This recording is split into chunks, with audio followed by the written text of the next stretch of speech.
Time, by Lexus and the newly expanded IS line, and by Wells Fargo. Together, we'll go far. Welcome back to Angel Stadium, the final game before the All-Star break. It's the Angels and Yankees with a win today. The Angels will have secured first place at the All-Star break for the third consecutive season and fourth time in 5 campaigns. The Yankees batting order: Gardner, the speedster, then Derek Jeter moves to 2, Teixeira, then A-Rod. 570 home runs. Next up, the killer, Harmon Killebrew, Matsui Kano, Hinsky Cabrera, and Jose Molina. And on the mound for the Angels, John Lackey. This guy has a great history, Rex, but last start was not reflective of his strength. No, it wasn't. It was for the first few innings, but then that 5th inning, he just couldn't get anybody out. And they had the big John Lackey had to fight his way through that inning as he gave up about 5 or 6 runs. Man, it wasn't good. But John, he wants to stay on the corners with his fastball, his two-seamer, get some early count-outs so he can stay in the game longer, bring in that curveball. That's his strikeout pitch. And also his slider to lefties is going to be important. This is going to be a high-scoring affair. Again, I can tell you, because in day games, man, this ball carries out of this yard. Unbelievable. Defending behind him, we're going to see Quinny. Quinny's going to get a spot in left field today. Okay, Brandon Wood is getting it started first base. They got his bat in there, and Jeff Mathis to catch big John Lackey. Should be a great game. The Angels have already taken the series. Let's just sit back and enjoy an Angel game before they take the long break. The leadoff batter for New York is Brett Gardner, 25 years old, out of Holly Hill, South Carolina. First pitch to him is up high for ball 1. John Lackey's record 3-4 with a 5.18 earned run average. And Gardner, he's moved that batting average up to 283. This is a guy with plenty of speed. Yep, they got the speed guy developed right here in Gardner. He came on early this season. Actually, he won the center field job to start the season over Melky Cabrera. Good range in the outfield, and he's kind of a slapper hitter. He's kind of a slasher. He'll try to get on base any way he can. And Big John wants to do what he's doing, stay ahead of hitters if at all possible. That way he can pitch inside a little bit, he can throw a couple balls out of the zone, make them chase.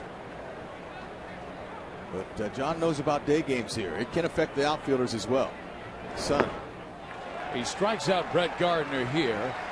And Gardner is the first out of the ball game. John can strike batters out. He has struck out 55 this year in 66 innings and has had as many as 199 in a season. Well, normally John goes right after guys early with his two-seamer, but there's that big dropping curveball. He brought that out for the first strikeout, and he'll do that. But mainly 80% two-seam fastballs first time through. Did you think he threw too many curveballs in that last start? He might have, because they started timing him. He was throwing maybe 3 to a hitter, and the Rangers, they were catching him. Derek Jeter has really been hot. He had 4 hits in the first game of the series, and he's moved that batting average up to 320. He's in the top 10 in the American League in that department. Ichiro Suzuki leads everybody. Fouled off. Okay, Derek is an inside-out hitter, man. He's going to try to bring them hands in every time and shoot a ball to the right center field gap.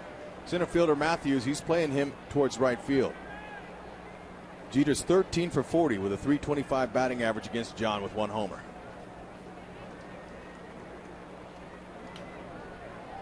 The 1-1 pitch, and Jeter sends it to right field for a base hit, so a 1-out single for Derek, his 5th hit of this series. I was talking about Jeter being in the top 10. He is, but Joe Mauer is right atop over Ichiro. Hey, watch the inside-out swing. Just what I was telling you about. See how his hands stay in, and he just pushes the barrel of that bat to right field almost all the time. He'll pull one if he has to, but you're right. This guy's a premium player and a big-time player, Jeter, and he's not going away. He's having one of his best seasons. He also has stolen 17 of 20 bases this year. They may run on the Angels. Here's Mark Teixeira hitting it to Brandon Wood. They've got 1 and they've got 2. Can't write it up any better than that for the first for Big John. That'll work.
Out, expect to get at the Big A for the final game of this 3-game series, New York and the Angels. And let's check out the Angels batting order. It's Sean Figgins to lead things off, then Meiser Turris and Bobby Abreu, Mike Napoli, Gary Matthews Jr., Howie Kendrick, and Brandon Wood just called up from AAA. He hit 17 home runs at Salt Lake. Rob Quinlan goes 8, and then Jeff Mathis 9. On the hill for New York is CC Sabathia. He'll turn 29 on July 21st. Leads all active major league pitchers under the age of 29 in career wins with 124 strikeouts, over 1,400, and innings pitched almost 1,800. He's a big horse, no question about it. And of course, you're going to get some cake when you pitch as well as he has. He got a big contract. He's been pitching to it. Having a little bit a tough time at home with a short porch. He gets beat around a little bit, but on the road he is 6-3. He's doing most of his best work on the road. 2.98 ERA. He's got a good fastball. Fastball is going to come in there mid-90s. He's got a sharp slider and a changeup. That's a good out pitch for him. His changeup. Sean Figgins rips one to left field, so the hitting will continue. The Angels have been absolutely incredible offensively, and particularly from the top of the order. Hitters 1, 2, and 3 in the series are 10 for 28 with 8 runs scored. All right, we're going to show you the Yankee defense. They're 5th in the league in fielding, and you can bet they'll be pressured again by the Angel offense and the way they run the bases. So they'll have to have their best shoes on out in the outfield and keep aware of the infielders there. You see A-Rod and Teixeira on the corners. Jose Molina to try to hold down the Angel running game. Now, speaking of that, there's been 7 stolen bases off of CC this year that have been successful. 5 have been caught, and he's got 2 via pickoff. Jose Molina, though, is a good catcher. Always throws out over 30% of runners. Very good transfer, glove to hand. Solid guy to have. Now, Posada, he had the day off today. Joe Girardi gave it to him, but he didn't want it. He was not happy. He wasn't in that Yankee lineup. Rex, is it because the Angels are just getting so much into the Yankee minds with their speed, their first and third, they're stealing bases while they're starting Molina twice over Posada? No question. Girardi knows he's the better catch and throw guy, so they're trying to beat these Angels if they can. They've had a real tough time here. It seems like the Angels really just turn it on whenever New York comes around. Here. A bunt by Turris, up with an A-Rod, his throw just in time, but Figgins moves to second base. So right away, Soch going to the small ball game. And when this series started, the Yankees were one of the hottest teams in baseball. And this is just when they put Vladimir Guerrero on the disabled list and Torrey Hunter. So I told the folks that watch out for the small ball game. Here it comes, and a little bit of speed. But I had no idea they were going to hit the homers against the Bombers like they have. But this is a team, the Angels, that can win in a lot of ways. They beat you on the bases. They can beat you with singles. They're just a team that's well managed by that guy Socha. And in my opinion, in his 10 years, this might be his best managerial season. I mean, right now, winning without the big 3, Rivera, Hunter, and Vlad Guerrero, and yesterday all 3 out, and the Angels still scored a season-high 14 runs. Bobby Abreu, the only left-hander in the lineup today, and he takes an inside strike. Sabathia doesn't give up much to lefties, 217, but right-handers don't hit him that well. They're only hitting 227. Okay, right man, the right spot. 39 ribbies in his last 37 games. Bobby Abreu has been hot.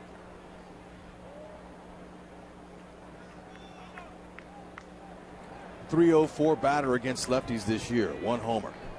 The Angels, speaking of that, they're 15-10 against left-handed starters, and they have a .271 batting average against lefties. Pretty good.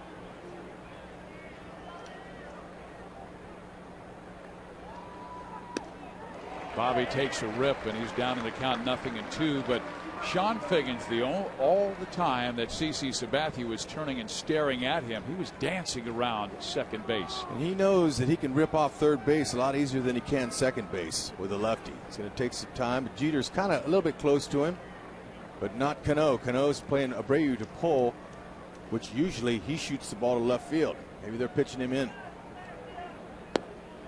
Outside. Abreu, one of the better 2-strike hitters in the American League, just doesn't panic at all. A veteran as Abreu now in his 13th major league season, 35 years of age, from Venezuela. Hit .296 for the Yankees last year with 20 home runs, scored 100 and drove in 100. And he takes it back up the middle. Cano cuts it off. Quick toss. Save! An infield hit for Abreu, first and third for the Angels. Oh, man, was that a beauty. Now, Cano, he makes that play with no problems if he was playing Abreu a little bit more towards the middle. Bobby rarely pulls the ball, so he was a little out of position, but Abreu earned it as he always hustles down that line. First and third, one out. Ball not hit too well off the end of his bat, but Abreu knew that he had a chance to leg one out. Good play by Cano. As he throws underhand, he gets the call at first base. That's Jerry Davis, the crew chief. He's umpiring first base. Brian Gorman's at home plate. Cano thought he had him. Yep. C.D. Bucknor is the second base umpire, and Mike Everett is the third base umpire in this game today. The Angels run hard every single time. They go first to third. They hustle every single occasion. And when you don't have the big guns available, you must do the little things well. Here's Mike Napoli. He takes a strike. Andy Pettit took the loss yesterday. This guy's a veteran, maybe a future Hall of Famer. And what he said after the game, Rex, quote, "They really put pressure on you, those Angels. They don't strike out a lot, and they don't quit." That's one thing that they've really improved on this year is their plate discipline. On base percentage. You see Pettit there watching. CC a couple strikes early on Mike Napoli, who is 2 for 6 lifetime with 1 home run out of those 2 hits off CC. But Napoli's looking for a little 2-strike approach here. Didn't want to take anything looking. Got to be aggressive, but his 2-strike approach has been good this year. He'll shorten up his swing and just go for a lousy knock. Sends a ground ball to Alex Rodriguez. Could be 2. It is a double play, and the Yankees in Sabathia out of trouble in the first.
Before the All-Star break, the Angels playing very well. Again, with yesterday's win, the Angels moved back to a season-high 11 games over 500 and into first place in the West. The Texas Rangers, who are in second place, they're taking on Seattle in about 15 minutes. That'll be Dustin Nippert against Eric Bedard. Alex Rodriguez, he has busted 3 home runs in this series already, 5 for 8 with 3 big flies. He always hits well against the Angels. .332 in his career with 65 home runs in 167 games. Are you kidding me? Yeah, but Big John, he's had his way with Alex. Just 9 for 47 he is, but that's a 191 average. He has taken him deep 4 times. But both starters were helped out in the first inning with double play balls. I love that. Keeps the pitch count down.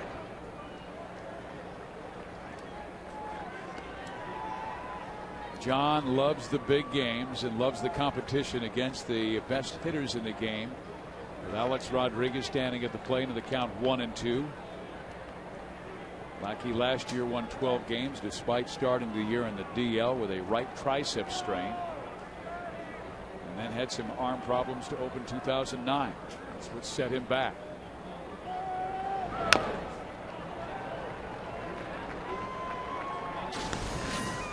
Well, you've got Alex Rodriguez right there, and this is a guy who will turn 34 on July 27th. And A-Rod already with 570 home runs, just 3 shy of number 9 Harmon Killebrew of the Twins. Wow, he's making a quick track. There's a good pitch inside there. Almost clipped his hip.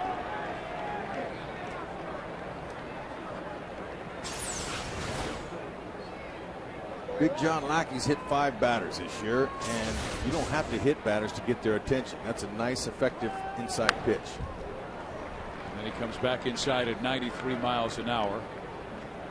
Lackey was pitching very well in that last start against the Texas Rangers on Wednesday, then fell apart in the 5th inning when he allowed 6 runs and 9 hits. Did not get out of that 5th inning.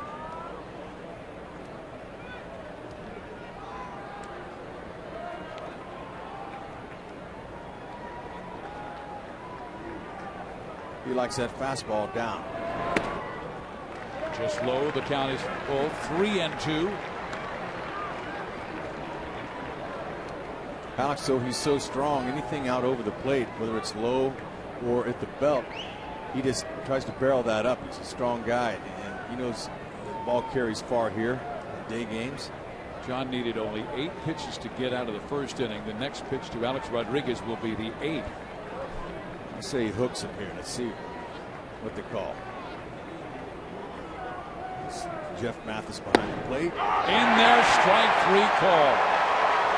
Hey, he just went with a heater. Normally he does that early in the game. He's going to challenge you. A-Rod took it, and he's got to go. Big John Lackey looks like he's on tracky. Good strike. Because it seems like that he's completely back, healthy. His command was so much better. The start prior to the Texas Rangers game was against Baltimore. They came in hot offensively, and that was his best start of the year. So I think Mike Scioscia and Mike Butcher both felt that Lackey was back on track. Against Baltimore, he allowed just 2 runs in 8 innings. And he pitched pretty well against Texas until that nightmarish 5th outside. Okay, there's a changeup. That's a nice pitch for him. Goes away from the lefty. We'll see him use that pitch to go along with that big curve. Matsui 1 for 4 yesterday with a home run.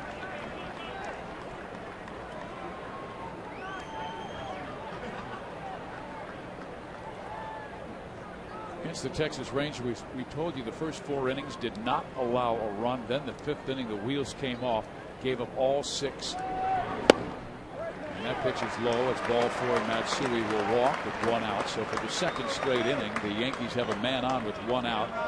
And the batter will be Robinson Cano.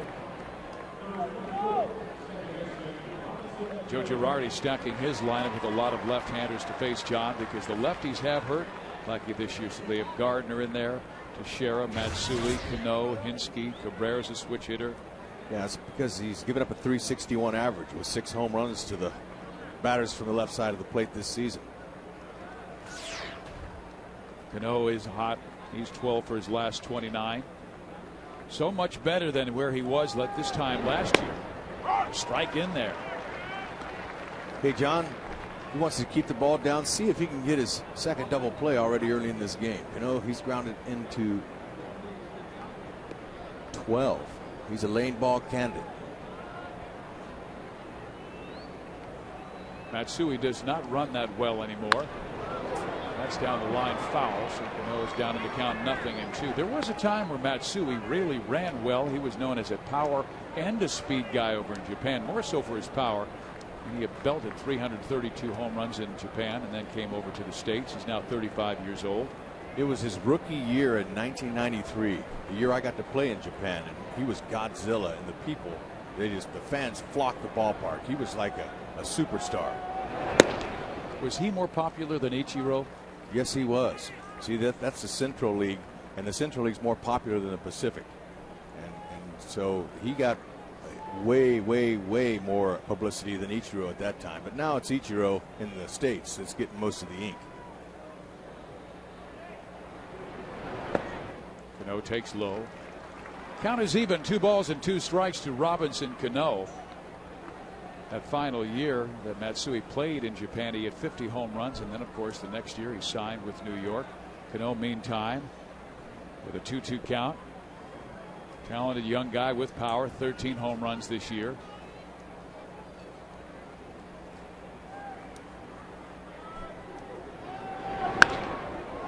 Popped him up left side. Rob Quinlan.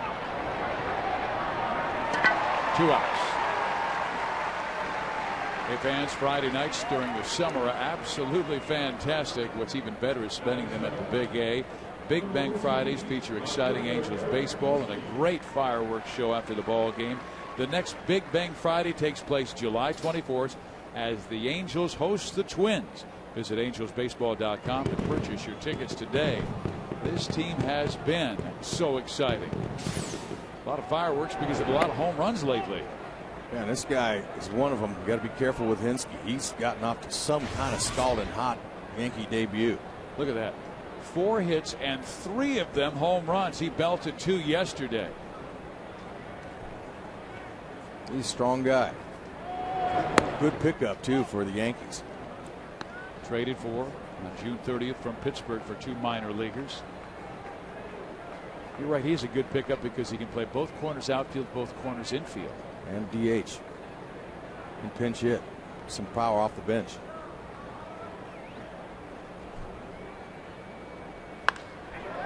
That one struck high in the air, center field. Gary Matthews Jr. waiting and finally comes down and rests in his glove. So Lackey with a shutout second.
For their first run, these two teams scored a lot of runs the last 2 games, 38. They also belted 11 home runs. Now CC Sabathia will work the Angels bottom of the order with Gary Matthews Jr. hitting 5th. Then Howie Kendrick 6th and Brandon Wood 7th. Then you've got 8-9 hitters Quinlan and Mathis. Matthews in there a lot because of the injury suffered by Corey Hunter, who's gone for about 3 to 4 weeks. Hunter out with an adductor strain in his right side. Vlad Guerrero strained muscle behind his left knee. Both players out 3 to 4 weeks. Yeah, you hate to see injuries, but they happen. It's a bigger part of the game is balls and strikes. And so when that happens, you go to your bench and you give an opportunity to another guy. Matthew's been wanting to play all year long. Now he's going to get him a little chance to show how good he is. Gary did go. You know, the first inning we were talking about Mike Scioscia. And, you know, we've been broadcasting here for his entire 10 years as a manager, and I really feel like this is his best year managing ever, just because of so many things have happened. It started early in the season with the death of one of his pitchers, Nick Adenhart, tragic accident that no manager or anybody wants to go through. But Mike Scioscia has covered these guys. He's been like a father figure to them to get them through that start. It was ugly. And along with that, their bullpen blew 11 saves. I mean, it was just not a good beginning for Scioscia. But he's had to pencil guys in. He's always showed the trust he's got in his relievers, saying, hey, they're going to pitch. They're going to win games for us. You just wait. And it seems like with his offense, he mixes and matches so well against opponents, putting guys in certain situations. A speed guy at the top, Ibar, or somebody who can run in the bottom, and then in the middle, the home runs were there on paper this year, but they weren't hitting home runs. And Mike Scioscia said, hey, look, they're going to hit home runs. Just be patient with them. Sure enough, over the last 27 games, the Angels have connected for 42 home runs. So Scioscia has just done a lot of magic this year, and we still got, you know, the second half to go pretty much.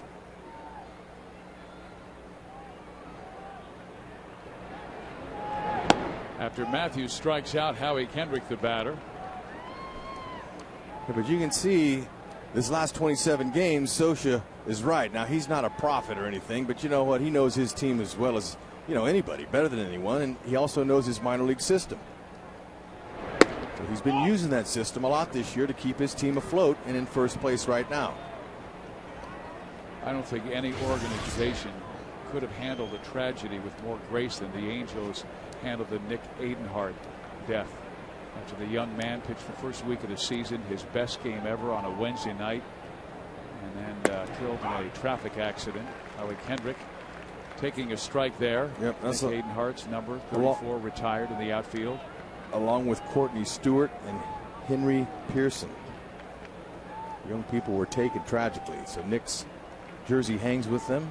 They take a road uniform with them too, the Angels, and give them a locker on the road. Mike Scioscia always said, our thoughts and our prayers are always with the moms and dads of those that left.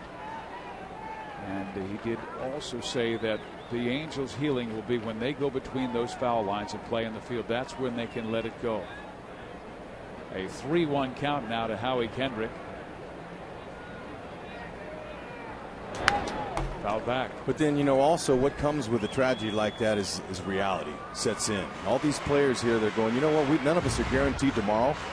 So I think that's helped them take the blinders off, look around at the fans. They're always signing autographs. On the field, there are guests that come before games. And when they walk back from the batting cage to the dugout, the Angel players are smiling. They're hey, can I have a picture with you? I mean, they're very outgoing now, and they appreciate the day.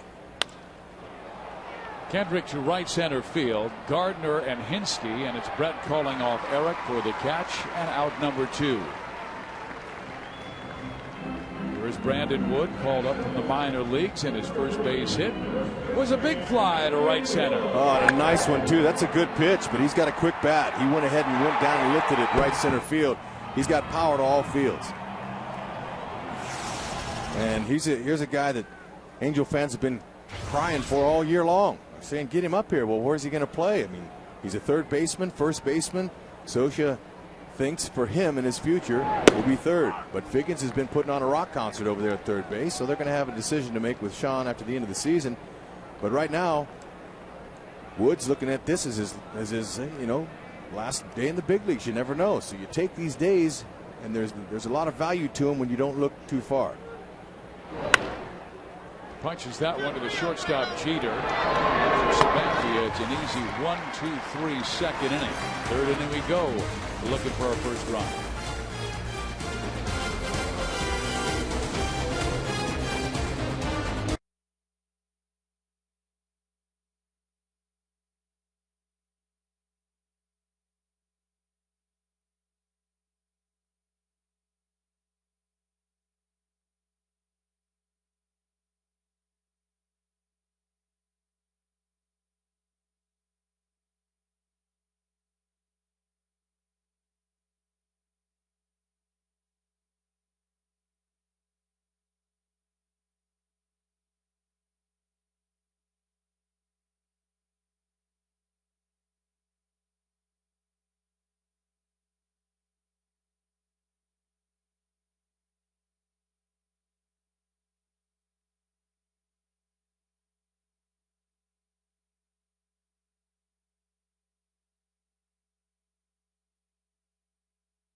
brought to you by Carl's Jr., the teriyaki $6 burger with grilled pineapple. Back at Carl's Jr. And by Flex Your Power. Save money, save energy. Tips at flexyourpower.org. Back at the Big A, the Angels have won the first 2 games of this series with New York by scores of 10-6 and 14-8, rallying each game from a 4-run deficit. I mean, that's 4 times this week the Angels have rallied from 4 runs down to win ball games. First time that's ever happened on an Angel homestand. Melky Cabrera will lead things off against John. 26 come from behind wins now. I took over the Yankees for #1 in the AL. Comeback wins. They would like to get the lead though and keep it. Can't always guarantee you're going to come back, especially against a team like this. But the way the Angels bats have been going, man, you just never know. They're not out of the game until the 9th inning. Game's over, but this is a good sign. You develop that confidence. Whenever you get down in the game, you always say, okay, we got them where we want them, fellas. It's a good characteristic to develop. Come from behind wins. But even more than Vlad Guerrero and Torrey Hunter and Juan Rivera, the keys to the second half be another big 3 in John Lackey, Urban Santana, and Joe Saunders. All 3 of those pitchers have an ERA over 4.6. And Saunders has the best at 4.65. Then you've got Lackey 5.18 and Santana at 7.81. Cabrera walks to start the 3rd. Second walk by John. Now Molina, he's very talented. Angel fans remember how he could bunt, so this could be a bunting situation for him, depending on what Joe Girardi wants to do.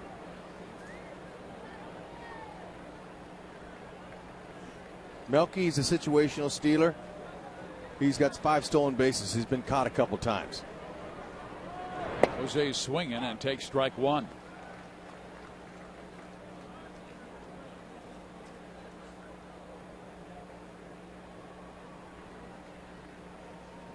Yankees came in at 51-36. They're 2 games back of the Boston Red Sox, who won the last 2, while the Yanks had lost here at the Big A. Look how quickly Mathis got to that baseball. Like a cat, he pounced on it. And Molina went. John's got him down 0-2. Watch Brian Gorman, the home plate umpire, points at Molina, says, yep, you went. Look at him bounce back there. Mathis, very good athlete. Quick feet. Nice throwing skills. Has erred a couple times this year on overthrows to second base, but Socia says he seems to have ironed those problems out. Usually comes with your feet. Your feet got to be in a good position to throw from behind the plate or anywhere for that matter. Get your feet under you, get you lined up to second base, throw over the top with a little bit of tail or a little bit of movement. Oh, in there, and it is strike 3 called to Jose Molina. The 3rd strikeout for Big John. He now has 40 over his last 37 innings. Oh, you can't throw a better curveball for strike 3. That's a beauty. And Jose Molina has got to go. Well, now you go back to that situation you call for. He could sacrifice, and if he lays it down, they might have a guy at second base. Really slow with that K. John does have 3. He's been quicker, and they are hanging that. Well, if you drop the K, then it goes into that little garage, little parking garage over there, and then you lose it. So they got to be careful. Focus. It's the CPK meter here at the ballpark. John has 1 swinging and 2 looking. That's California Pizza Kitchen, in case you didn't know. CPK. Outstanding.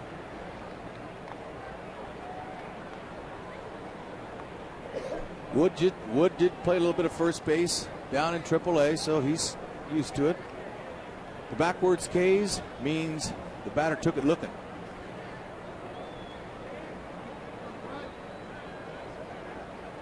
Brett Gardner. A chopper that's over the head of Wood into right field. Cabrera will easily make third base.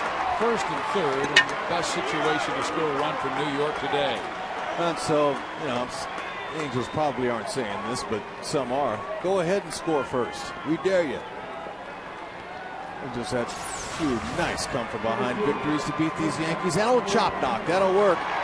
As a hitter, you love that. Infielder's in, chop it right over his head. First and third. We'll see what happens now with Jeter stepping to the plate. Now Gardner, he could steal. That would take him out of a double play situation, so watch for that. And he has 18 steals in only 184 at bats. Excellent speed. Mathis does not want to have one of those high throws at this time. Jeter rolls one. Woods going second base, one, and that's all they'll get. I thought Brandon might come home to deny a run, but he gets the lead man at second base. Well, Brandon knew before the ball was hit to him what Alfredo Griffin, the infield instructor, wanted. So that was what they wanted. They want to try to turn two. If they wanted him to come home, they would have pointed home, the infield coach, before the play even happened. Nice athletic play, but to get out of the way of the hard sliding Gardner. Sturis, take it and get out of the way. That's a good late slide there. He's looking to take him out. It's only his first career start at first base, and in the minor leagues he's been mainly a shortstop third baseman. They moved him to first base just for a cup of coffee this year, like just a handful of games. But he's such a good athlete, and he wants to play at the big league level, and the more versatile you are, ability to move around, we'll see some more time. So 2 outs, but a run home as scoring is the guy who walked to lead off the inning, Melky Cabrera. The Angels trailing by a run. Maybe that's where they want them. They were trailing by 4 yesterday and 4 on Friday, and came back to win by 4 and to win by 6. Fourth in the league in runs scored now, the Angels are. Pretty impressive. What's even better, though, is their on-base percentage. Yeah, that's something they did not find in recent years. They were known as a real free-swinging team. But not only did Teixeira bring that when he came to the Angels last year, and a lot of the young players watched him, but now Bobby Abreu at the club is even more selective than Mark Teixeira. And it's kind of passed on, but with the emphasis from Mike Scioscia saying, look, let's take more pitches. Jeter goes, Teixeira fouls it off.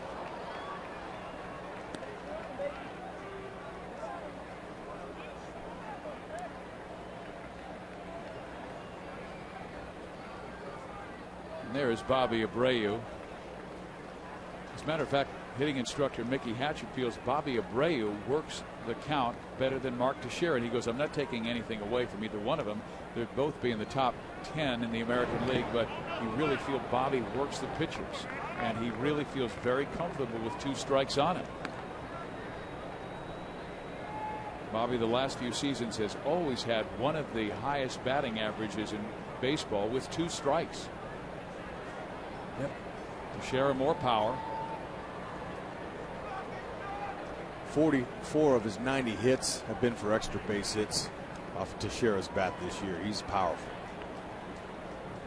Big guy out of Baltimore, Maryland, then Georgia Tech, where he was an All-American. Jeter goes, pitches swung on and missed, and down goes Teixeira. But the Yankees score first on a ground out by Jeter.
Of the Angels as we head to the bottom of the third inning of play. Angels will have the bottom of the order. Quinlan Mathis coming up, then Sean Figgins.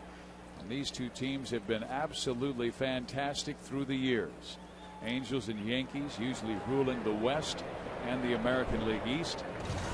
Of course, the Yankees have had to go through Boston in recent years. Prior to that, it was the other way around. And here's a fastball upstairs. Boston with a 2-game lead on New York this year. The Red Sox have 53 wins. They've won 2 in a row. Yankees 51 wins. They've lost 2 straight. And the Angels leapfrogging Texas for first place with yesterday's win. The Rangers lost. Okay, Juan Rivera, I think he was fine to play today. But with the break coming up, tomorrow in the next few days, I think so said, you know what, we'll just let Quinlan play. And why not? Quinlan's a .305 lifetime hitter against lefties. Just 167, though, off of CC. And Mike did say that Juan is available to pinch hit, but it's exactly what you talked about. 3 off. Why not rest those areas that have been troubling him of late? Rivera with a tight right leg and a Charlie horse in his left leg. Out of play right side. Rivera tumbled over the first base bag on a close play at first base on Friday, and the Angels rallied to win that game 10-6. But this guy is so important to the team's second half success. Oh man, I'll say, especially with Torrey and Vladdy both out for a little while. They're talking about 3 to 4 weeks for both players. Quinlan swings and misses and strikes out. Slider down. We're talking about the Angels and the Yankees ruling the West and the East. Well, how about the best records in Major League Baseball since 2005? It's brought to you by Carl's Jr. The Angels have tied the Yankees for the most wins, but they have 2 fewer losses. Powerhouse from the West. Pest from the West. Call him what you want. I think Joe Torre called him distracting. Listening to Johnny Damon on the radio talking about how distracting the team is and how they pressure you from start to finish. You like to read those things about the Angels, especially coming from their opponents. It means you're in their mind. They know you're good. And I love the comment from Torrey Hunter where he said, you know what, I love the way our guys are playing. We're getting guys coming in there. What a great team this is. And that's a great teammate to pick everybody up. He'll be gone for 3 to 4 weeks. And he has the misfortune of not playing in his 3rd All-Star game and first with the Angels. Mathis pops it up. Foul territory. And they can't find the baseball. It was in the sun. That likely will be ruled no play. Yeah, because, I told you that day games at the Angel Stadium here, the sun will play a part in it. There's going to be 1 or 2 drop balls, and sometimes that's the difference in a game. Now, for this, Mathis is going to get an extra chance here to do something. Watch your head. I mean, that ball almost hit him in the head. It's tough. On Friday, A-Rod made a big error that led to a 4-run 5th inning. Jeter made a big error that led to a 3-run 7th inning. Let's see what Mathis does. It was a good rip, too. He just missed it.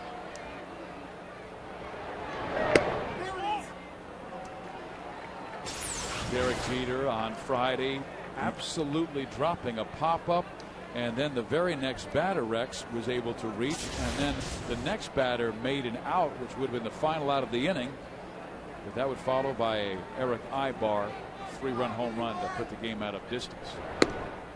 And a walk to Jeff Mathis, so that's the result. But that ball that Jeter dropped out there, he probably hasn't dropped a ball like that in years. But when he did that, he made a lot of people feel good. A lot of players out there, they're going, like yesterday, you were at Little League All-Star game. Tell me what the guy, the man sitting next to you was yelling to the kid out there. It was the District 68 All-Star game. And one of the dads was saying, the kid should focus better. He made an error out there. And I said, hey, I saw one of the greatest shortstops I've ever seen drop a play at shortstop. One of the greatest of all time. He made the mistake. You've got to understand that sometimes the 12-year-olds will make mistakes too. Rancho Santa Margarita, though, did win the ball game.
lead on a Derek Jeter ground out in the third inning. Steve Physioc with Rex Hudler as the Angels have had a roar back and wins on Friday and Saturday. Alex Rodriguez with 3 home runs in this series. He belted one on Friday. Saturday, 2 more. Yep. He's a powerful hitter. It's amazing the damage that he has done against the Angels. Oh. That was his 65th home run in his career against the Angels.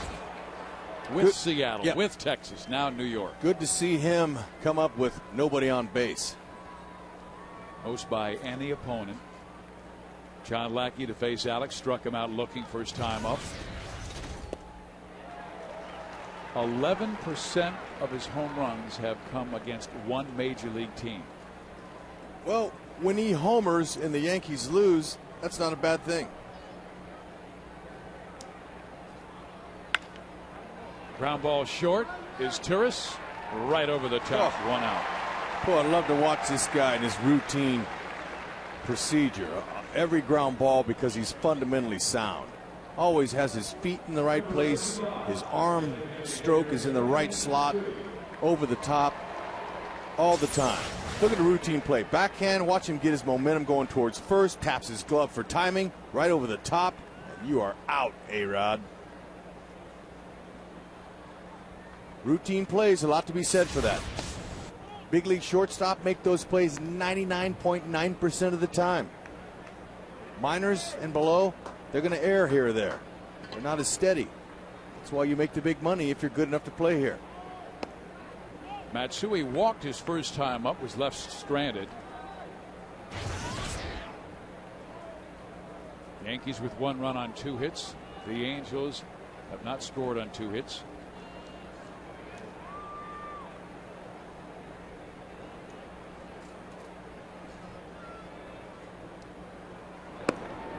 Lackey is the vocal and emotional leader of the starting rotation, and even when he's 3 and 4 with a 5.18, the other guys go by his lead. You got to have a pitcher that leads the pitchers, and the position players, they lead everyone. Position players are the team leaders because they're out there every day. It's hard for a pitcher that pitches once every 5 days to be a team leader, but certainly vocal leaders are okay.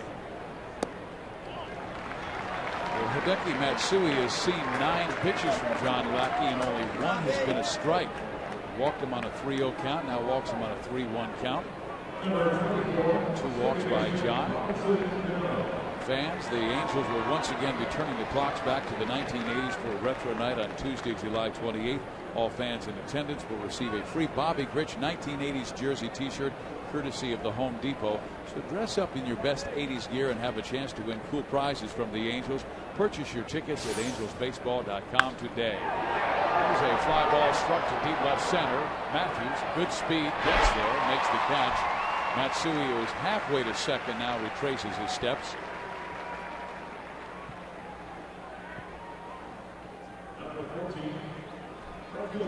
John pointed out to GMJ saying thank you very much. 2 outs.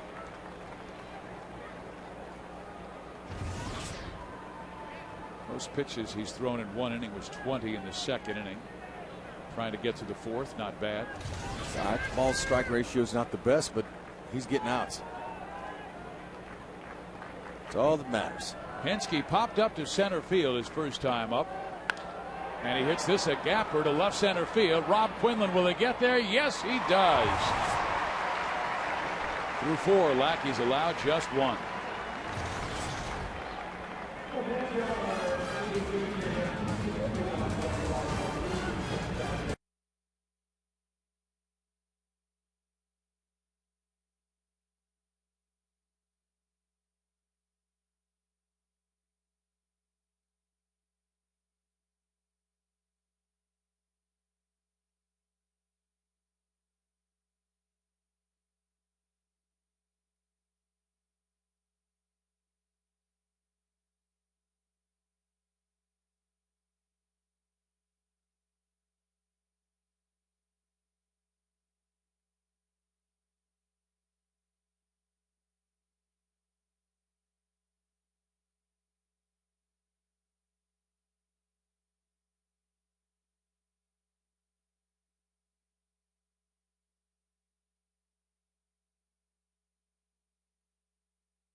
Got them all right. Get ready to pay your debt to society, because My Name is Earl is coming to My 13 September 21st.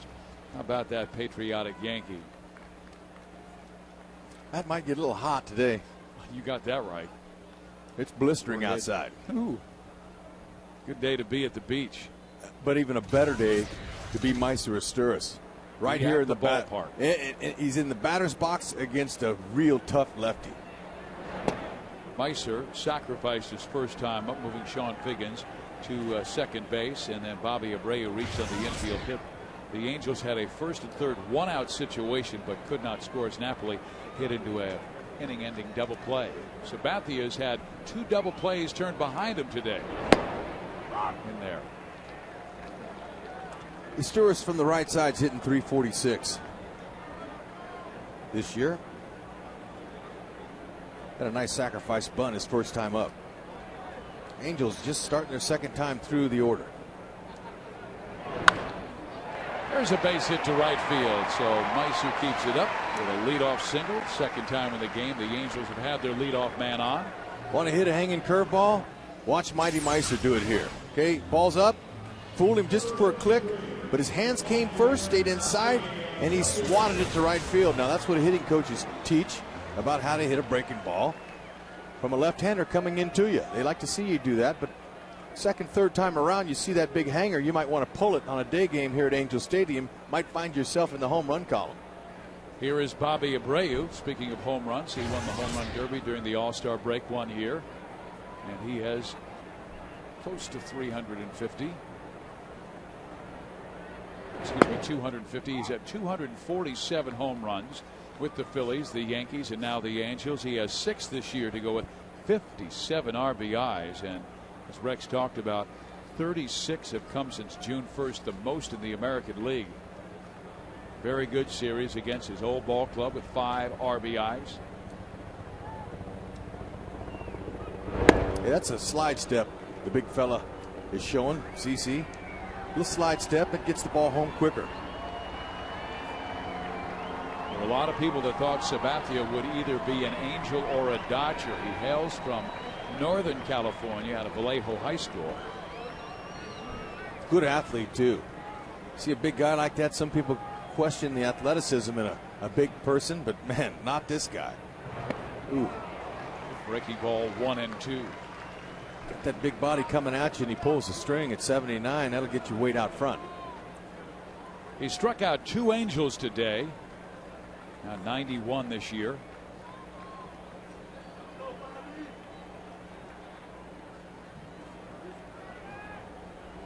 Meister, he'll steal a base once in a while. He's got 7.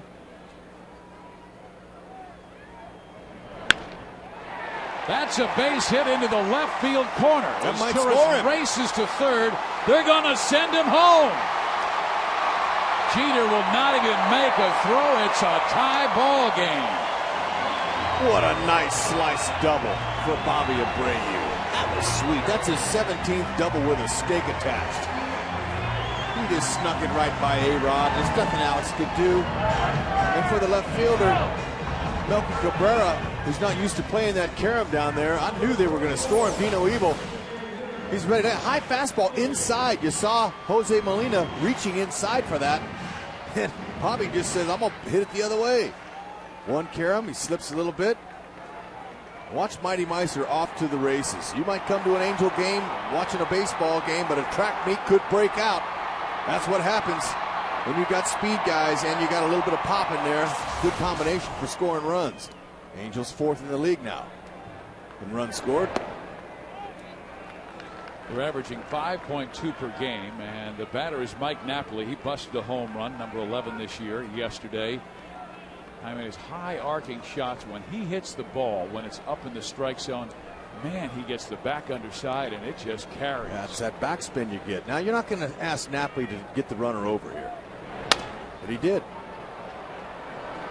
Abreu moves to third, where a fly ball or ground out could give the Angels the first lead of the day. Hey, that's a nice productive out, but a guy with power, you're not going to ask him to do that, but he's playing team ball right there. Short swing, broke his bat, got him over. Now he got a chance to put the pressure on the Yankees infield, see what Joe Girardi's going to do. Probably bring him in. With Gary Matthews Jr. up, Rex, he's only batting .206 against left-handers, and this guy's a really tough left-hander who struck him out. Could the Angels have something on with one out? You know what? I don't expect a suicide squeeze out of these two guys that are working. So she usually will match him up with the guys who can bunt a lot. Now, Junior, in this situation, I think he's going to trust him to get his hands out and drive the ball back up the middle and try to keep it up. Get it up in the air for a sac fly. But they're in. What if you bunted for a base hit? Not now. The infielders are in. The probability and the chances aren't as good. Go ahead and let him swing. In the dirt, not far enough away. Abreu down that line. A-Rod is even with the infield grass. Mark Teixeira back a little bit. Well, when you get two horses on the mound, like the Angels and John Lackey, and CC's their horse, you're going to see some low-scoring games. And so far, this is what it is. So they're playing it tight here. Matthews has had a good series with 3 hits and 3 RBIs. That's another reason to let him swing. Again in the dirt, and it's a 2-0 count. So CC, he knows that a sacrifice fly is going to give them the lead, so he's keeping the first 2 pitches down on Junior. When you throw him down, usually they hit him down on the ground. A guy who's a career .474 hitter against New York is waiting on deck in Kendrick. And Sabathia has a 2-0 count to Matthews.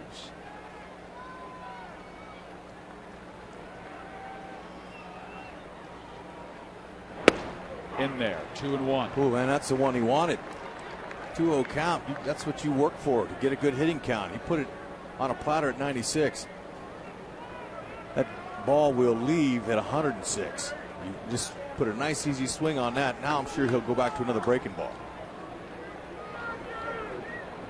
But with that kind of fuzz, you can afford to pitch and miss out over the middle, get away with it. He is a strikeout pitcher. Last year, finished second in the major leagues with 251. Split the year with Cleveland, and Milwaukee had a great second half stretch with the Brewers. On deck, Kendrick, we told you of his success against the Yankees in the past. Okay, Junior right now has got to be sitting on another heater. He wants to drive that run in. Should be getting something good to hit here.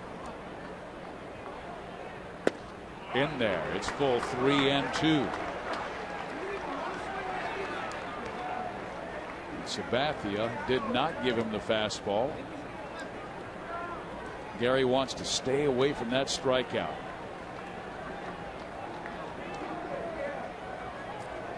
CC could try that slider again. Give him a swing over the top of it. He hadn't swung yet. Or he could try to blow him away. Low, it's ball 4, and the Angels have him on the corners with 1 out of the 4th inning and a run home. They've been working the count so well recently, and they taxed the starting pitchers for New York in games 1 and 2. Java Chamberlain on Friday and Andy Pettit yesterday. And here's Kendrick. Well, Sabathia has been able to get 2 double plays to end innings in the 1st and 3rd behind him. Well, he'd love that here, but Howie has got to be able to get the Angels on top here with some kind of hit, whether it's a ball airborne, sac fly, or something else. He wants to keep it off the ground. It could roll a pair on him. Should he be aggressive first pitch? Ready to go. Anything close. First pitch, CC wants to try to get ahead of it. He does swing at the first pitch. It's a fastball, swung on and missed, strike 1.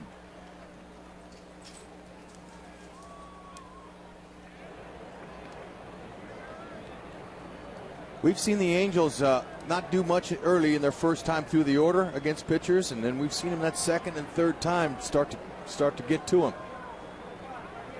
That's the case here in this inning. Angels still second time through. He rifles that one foul, so now he's down in the count 0-2. And Sabathia will go for the strikeout here. He needs one with the go-ahead run at third base. We're in the bottom half of the 4th inning. A 1-1 score as Abreu doubled in his tourist to tie it. New York's run came off John Lackey in the 3rd.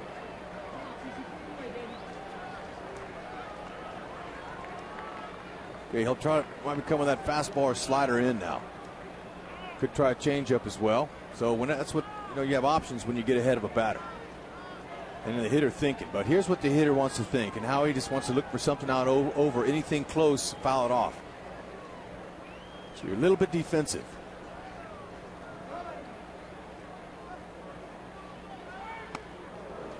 Well, he went way upstairs, and Molina was fortunate to keep that from going back to the back screen and getting Abreu home. And on pitches like this, when he's going to waste a few, you really got to be alive if you're a base runner and be ready to move on any ball in the dirt. Any bouncer, anything like that. Abreu at third base, Matthews at first. Want to be able to capitalize on a mistake, a wild pitch.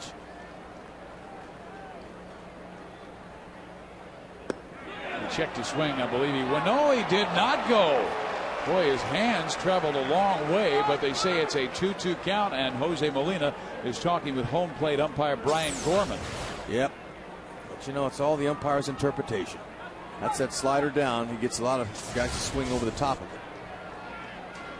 Abreu at third, Matthews at first. Good speed on. I try to go back there again.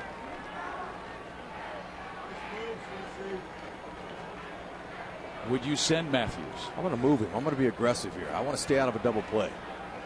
It would be good, but you know what? Scioscia, much better than I never sat in that hot seat ever. Can't tell you I ever want to either. But he seems to push the buttons at the right time. Does not go, and the pitch is swung on and driven to right field, deep enough and over the head of the right fielder Hinske. Abreu scores. Matthews stops at third. The Angels take a 2-1 lead. There's a big hit with 2 strikes and a fastball that CC Sabathia wasn't planning on getting hit like that. Howie Kendrick, he jolted that one. That's his 8th double of the year and another stake attached. So a couple doubles here have knocked in some Angel runs in the 4th inning. And the Yankees might be doing something for Kendrick's confidence, because he is a talented hitter who needs to have a good second half for the Angels. Yep, Hinske out there in right field. I'm not sure he understands the carry on a ball at Angel Stadium. Last night, if it's ball is at night, that ball's caught or not even that far. So again, the air's a lot lighter here in day games, and the ball seems to carry really well. Hinske had no chance at that. So the Angels beginning to put things together. They've had 4 base runners in the inning, a single, a double, a ground out, a walk, another double. The Angels had a 7-run 5th inning yesterday. They had 7 hits, 5 singles. Twice they went from first to third on a single, and now they've got him set up second and third for Brandon Wood.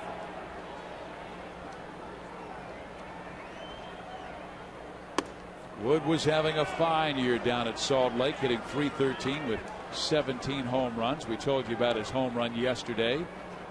The strikeouts were down from the previous years too. He's working on some things. He knows that Scioscia knew he needed to cut down on strikeouts in order to be a big leaguer. Now he's a run producer. 1 ball, 1 strike. He lowered his hands, didn't he?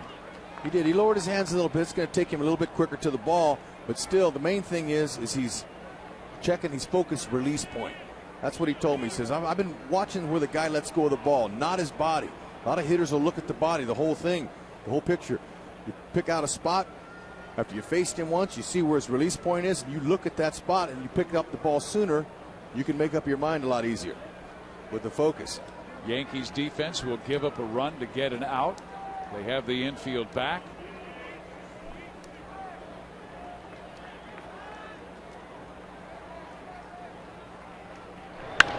Ground ball short. That'll score a run. Matthews scores, and the Angels go up 3-1 on Wood's ground out.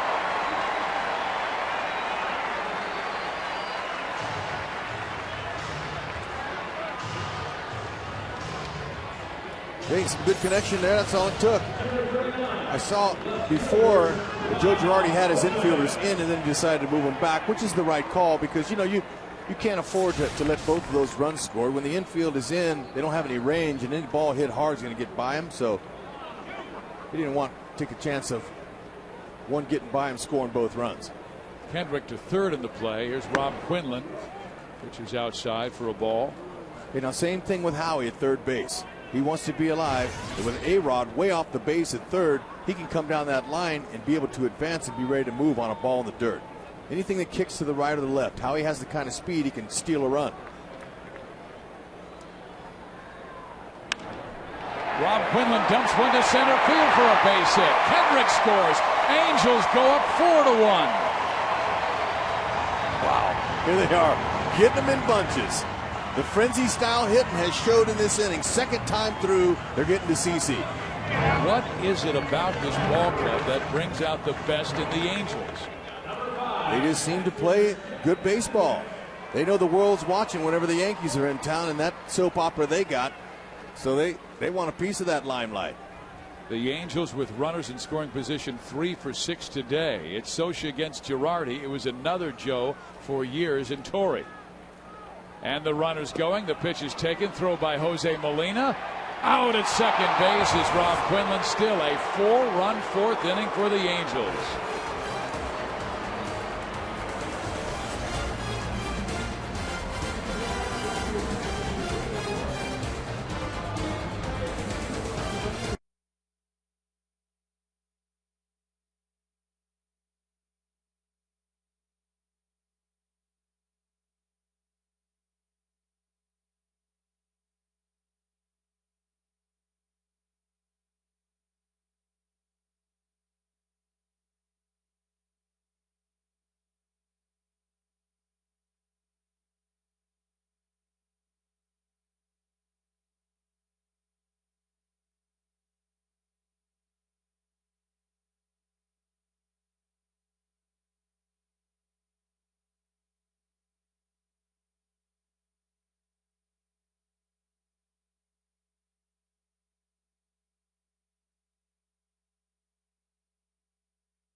On fourth inning, and big hits by those fellows right there. But you've also got to take into consideration 2 of the outs that the Angels recorded in the fourth inning were productive outs where they advanced base runners. Remember, with Abreu at second base, Napoli grounded out, sending Abreu to third, and then Brandon Wood ground out that drove in a run.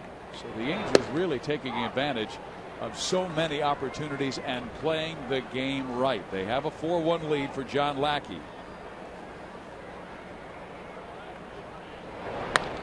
Ground ball, second base. Kendrick has it. 1 out. That's what John wants to do after your team scores you a bunch of runs. Go right after them, shut them down, your opponents, and keep the momentum on your side.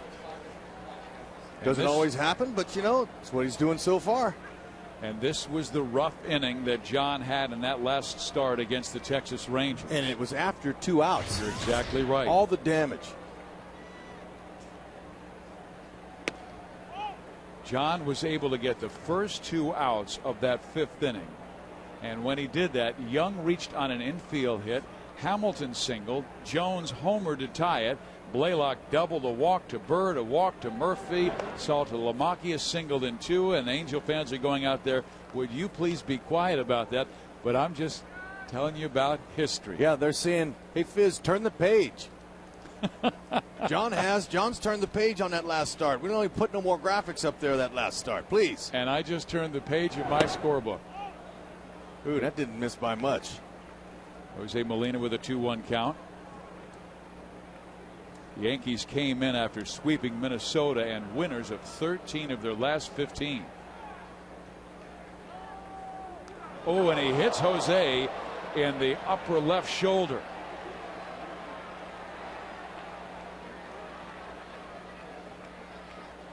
Sixth hit batter of the year. Yep, just missed a little bit in.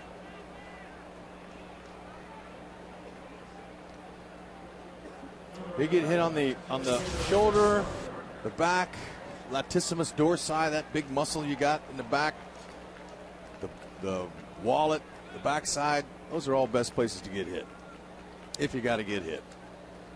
The worst place are the hands.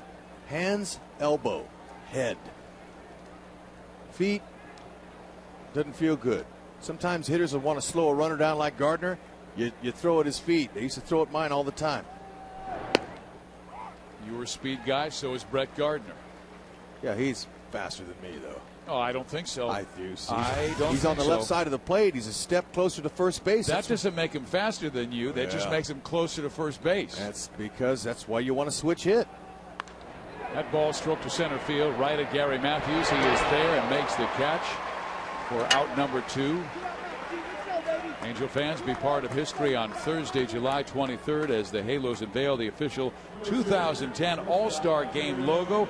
In addition to the unveiling, fans can purchase official 2010 All-Star Game apparel at any of the Angel Stadium merchandise locations. You won't want to miss out on this historic night. Log on to angelsbaseball.com and purchase your tickets today.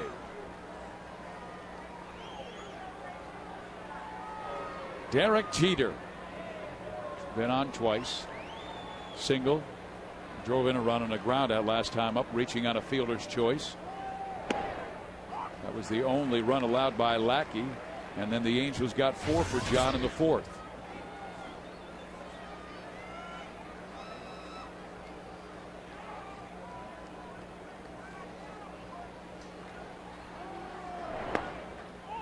John's pitch efficiency has been very good. He had an 8-pitch first, a 9-pitch fourth. He just threw his 10th pitch of the 5th inning.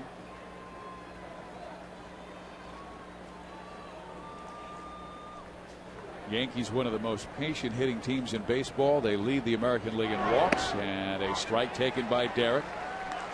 Curveball, inner half. Good spot. You throw that ball on the outer half a couple more inches, he'll take that ball to right field, right center. See, anything inside, Jeter does not prefer to swing at, although he will with 2 strikes. 1 and 2 count here. We'll see what John uses to try to put him away. He wants to get out of this inning here. No more wasted pitches. He wants to get out.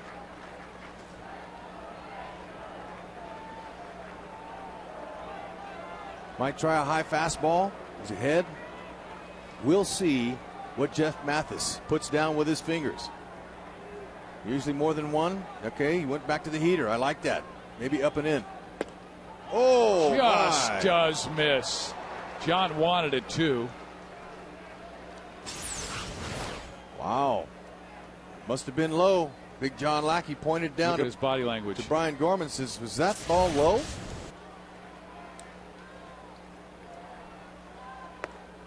If the Yankee didn't swing at it, it must not be a strike. Especially Derek Jeter. Oh, well. Remember, this is the time he got in trouble his last outing. Didn't we turn the page on that, though? Yeah, I didn't say anything. You brought it up this time. You're right. I chronicled history and then moved on. Challenge him with a heater right here. See if he hits it at somebody. No free passes. Good swing there.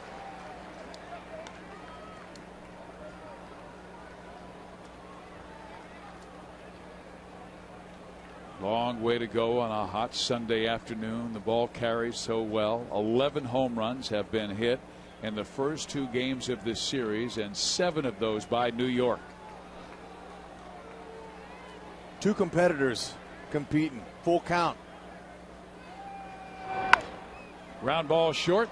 Torres has it. His throw in time. Inning over. Lackey is allowed 1 through 5.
Yankees won. Kids, on Saturday, July 25th, the Angels are giving away the first ever Rally Monkey Coin Bank to all kids ages 2 through 18 in attendance, courtesy of California Pizza Kitchen.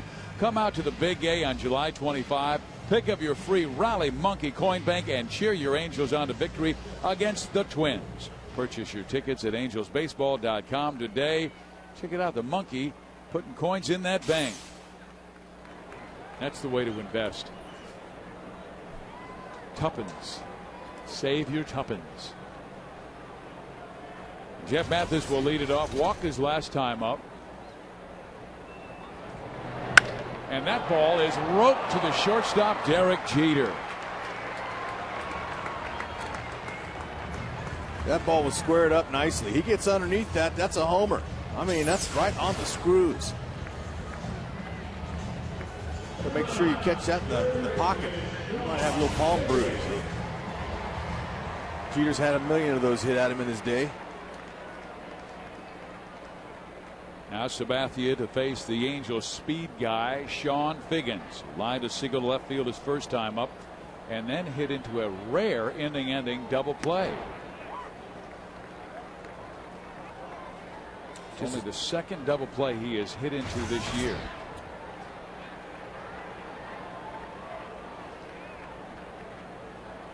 He should be going to the All-Star game, certainly worthy, leading the American League in runs scored, in the top 10 in on-base percentage.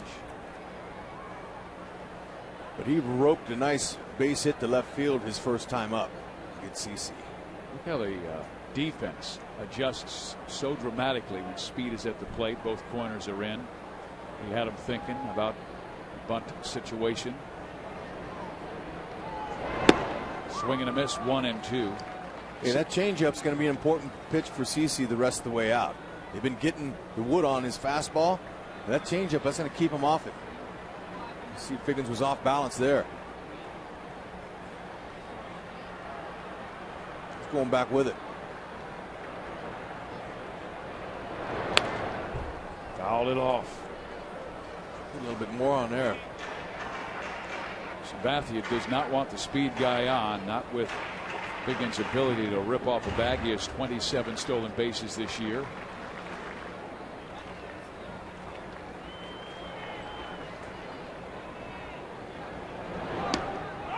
In there, strike 3 call. That's that backdoor curveball. Actually, it's more of a slider, but he uses that on the back door sometimes to get hitters out. See how it comes in on the outer half. That's a good pitch. Yeah, it looks like it's going to be a ball all the way to the hitter. That's why you lay off it. Figgins walking in saying, you know what, I thought that was outside.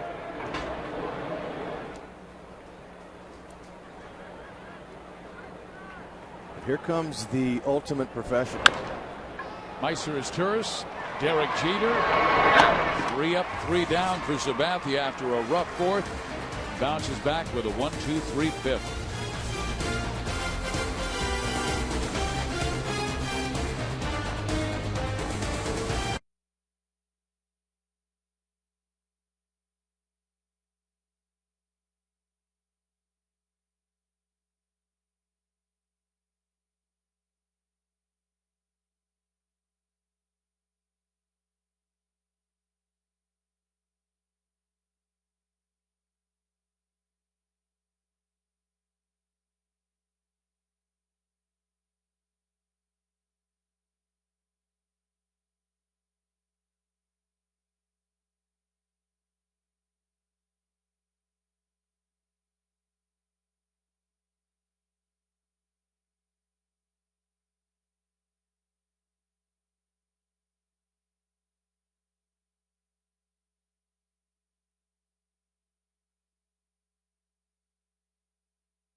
16 is brought to you by Infinity. Luxury cars that inspire at every turn.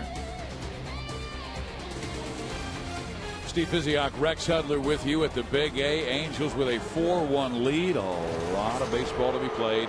6th inning we go. Middle of the order for John. It'll be Teixeira, Rodriguez, and Matsui. Tough part of the order, and John has thrown 68 pitches. Very good efficiency through 5 innings, averaging about 13 pitches.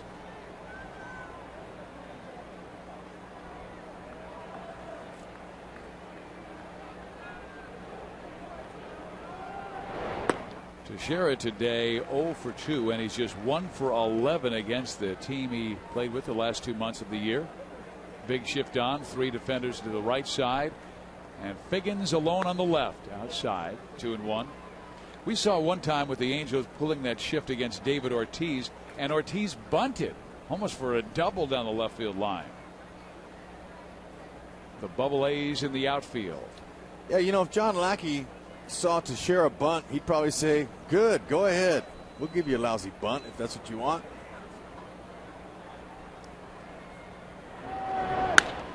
And then he hits it right back up the middle. Through the shift. Leadoff man is on. Quick hands.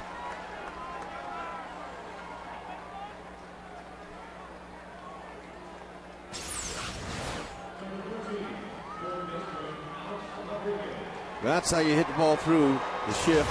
Any shift is hit it hard. Now the Angels bring the 2 to the left side, 2 to the right side for Alex Rodriguez. Angels leading by 3. They kept A-Rod quiet the first 2 at bats. A strikeout, a ground out. And John jams him upstairs, 1-0. Angels trailed 1-0, scored 4 times in the 4th.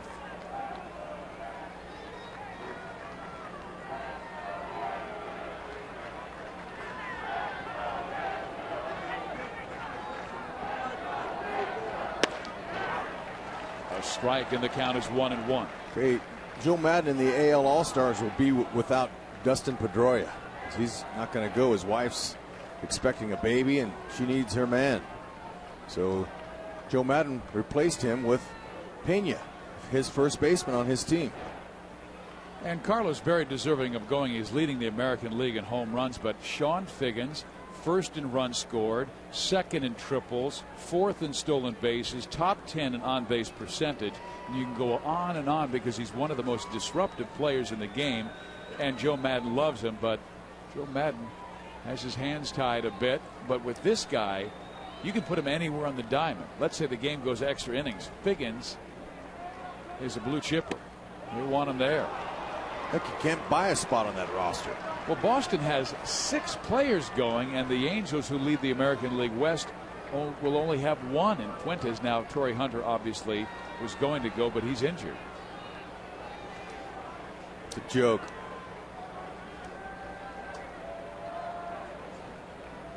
Important pitch here. 3-1 is swung on and hit to left field. Quinlan backing up is there to make the catch. A-Rod hit it hard, but right at Quinlan. Yep. If he hits it hard and it's at somebody, that's no problem. But he's just missing that one. That ball was elevated, too. That ball should have been hit hard. Little mistake out over. See Matsui coming up now. Has walked a couple times and has grounded only into a double play twice. But Big John Lackey's looking for that here.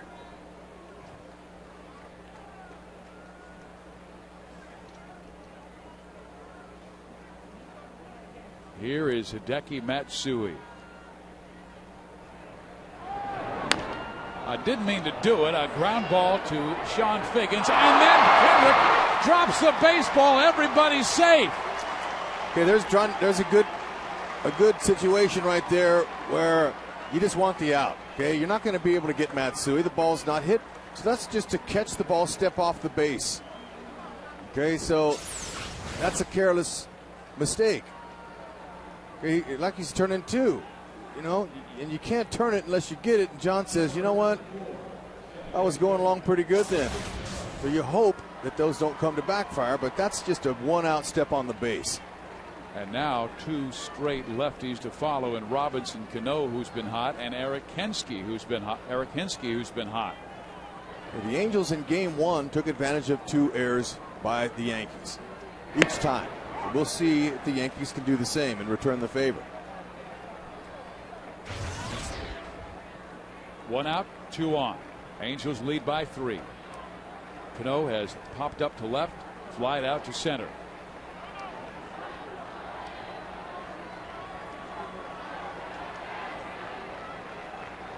Big John just wants to keep his focus. Don't get carried away. Don't get emotional out there. Keep your focus, because there's a long way to go in this game. 80th pitch thrown there. Center field, Matthews Jr. has it measured. He has a problem with the sun as well and makes the catch for out number 2. The sun directly overhead.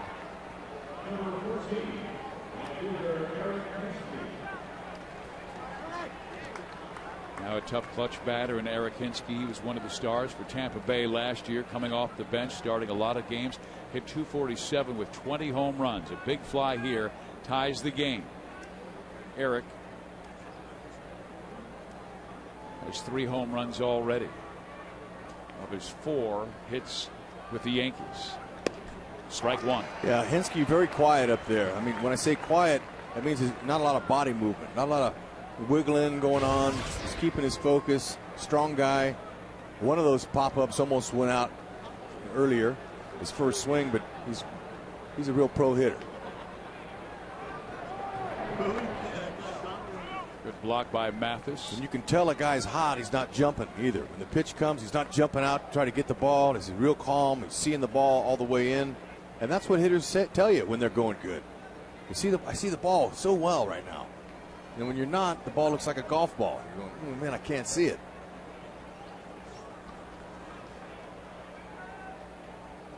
But see how comfortable Hensky is. He's got a nice, comfortable position. He's got a little slight knee bend. Very little movement. Good focus. Hands are in a good spot right there. 2-1. So there's not a whole lot of movement going on at all. He's just going to take his hands right from that spot, and he's so strong, he just throws his hands.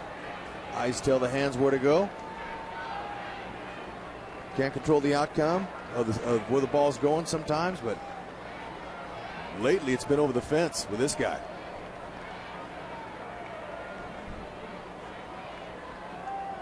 Eric swings and misses at the off-speed pitch, and it's a 2-2 count.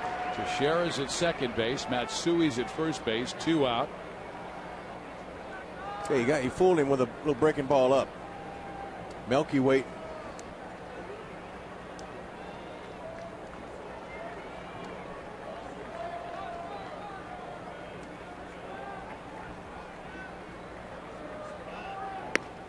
Outside barely. 3-2. Okay, Socha's saying, okay, 3-2 count, 2 outs.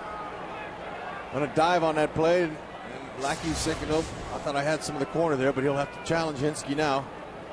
But the runners will be moving. Soch wants everybody diving. Any balls through the infield. Knock it down. Hensky swings and misses and strikes out. What a job by John Lackey after the error by Howie Kendrick. The Angels hold their 4-1 lead.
Two old friends, Mark Teixeira and John Lackey. John looking over at Mark saying, hey, you should have come here. You should have come here. Hey, look, hey. And then he turned and smiled. I'm not sure exactly what he said to him, but it's beautiful. I could read the last word that came out of John's lips, but I won't repeat that one.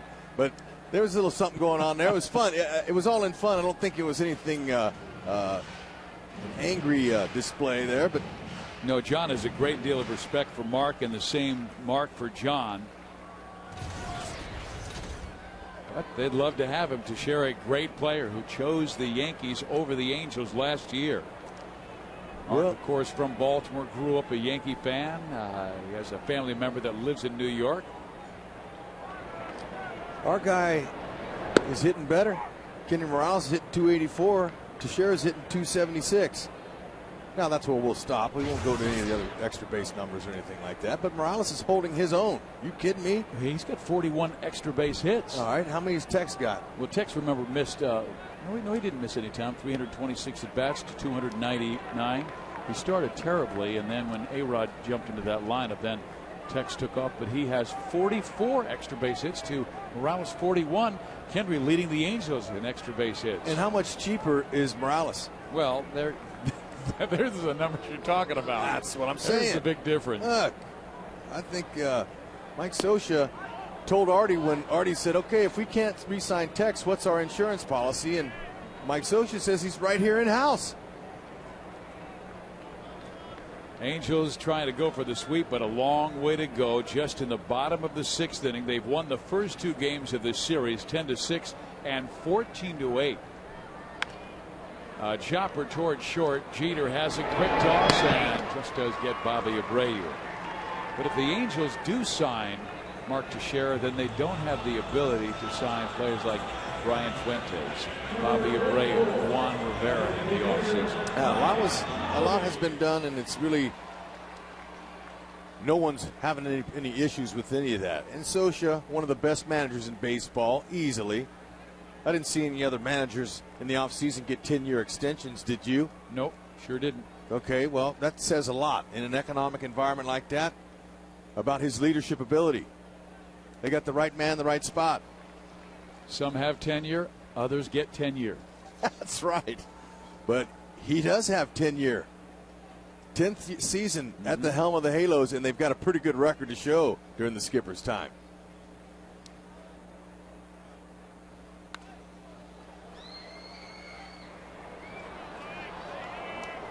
Mike Scioscia, Artie Moreno, Tony Regans, Bill Stoneman have all worked so well together in the past. And there's that understanding that why not move forward with this when you know the success that you have in that clubhouse? A guy who's a natural leader. Right, stability is important, especially for players. You're trying to get players. You know, look at the other teams in the West. Oakland and Seattle. They have had a ton of managers. It seemed like they were changing managers every other year. Unstable. And there's something about having that guy in the clubhouse where the buck stops there. If you've got some whining and complaining, hey, the guy in that office isn't going anywhere, so and his doors, you better listen. Doors always open. Open door policy. Most managers have that, some don't. The ones that don't lack in communication with their guys, and that will hurt him at some point. But Scioscia has an open communication with all his guys. Mike Napoli with a 2-2 count. That's down the line. That is a fair ball. So Napoli just grooves it down the line, and he has himself a 2-base hit. Boy, that's a line hugger. No question. Napoli going good for his 13th double on the season. He'll take it. Now, third base umpire Mike Everett, he was straddling that line. He wasn't sure which hand to put out because it went right over the bag. Watch this. Right over the base. He goes up. I want to go foul. No, fair. He had to get out of the way. Right between the wickets, the Angels have a runner in scoring position with 1 out. Gary Matthews Jr. has struck out, walked, scored a run. You'd love those. I'll tell you, you see that ball out of the batter's box when you're a hitter, and you're not even out of the box yet. You see it, you know you got a double. Sweet.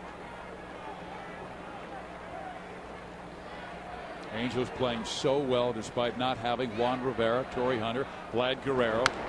Matthews takes a swing and fouls it back, and he had a rip on a Sabathia heater. Coming into this series, Viz, the Angels had just announced they were putting Vladdy and Torrey on the DL. They had lost 2 out of 3 to the Rangers, and the Yankees were red hot on the road, just coming from sweeping the Twins in Minnesota. And I'm thinking to myself, Self, this is not going to be a good weekend for the Angels. But Self is wrong. Baseball's played and produced between the lines. I mean, it's all we can set you up on what's been going on before all that happens, all the stats, all the numbers, but until they actually play between the lines, you don't know. And the Angels have found success in their lineup from guys, unexpected guys. How about the 3-run home run by Eric Ibar?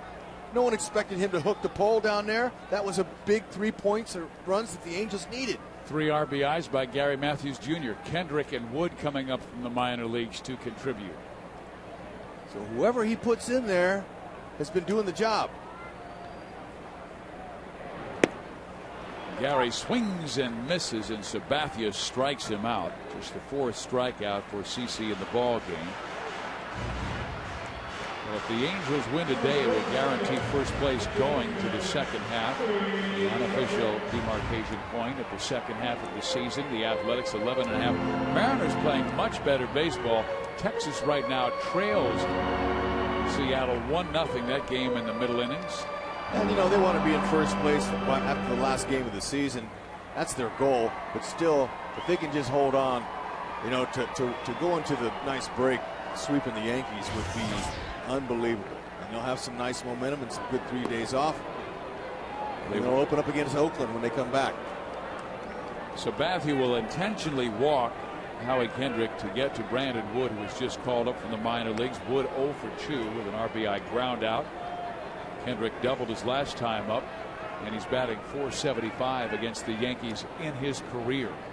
And the Yankees, they open up a nice little 10-game homestand, 9 games during that time. They get an off day, but they're going to be at home for a while against Detroit, Baltimore, and Oakland. And the Halos don't go back there again until they got 1 game makeup. They got to make up on the 14th of September. They'll be flying there on the way to Boston. They'll make a brief stop in New York and hopefully add to their record and win, and then go on to Detroit. Go into Boston. So Girardi has finished his visit. They have the entire infield out there still discussing things. The batter is Brandon Wood. Wood hit 36 home runs last year in a split season with AAA Salt Lake and also the Angels. This year 17 in AAA and 1 yesterday in the bigs. So you walk a guy, they walk a guy ahead of you. You're on deck, you say, I'm going to make you pay. And a big hit here could get Sabathia in trouble. He had been pitching so well, 7-2 with a 3.16 earned run average over his last 12 starts. But the Halos have been a problem. They throw to second base, getting back in time Mike Napoli. That was the discussion on the mound. Because the Angels are always talking about good secondary leads, and Dino Ebel was asking Mike to extend himself.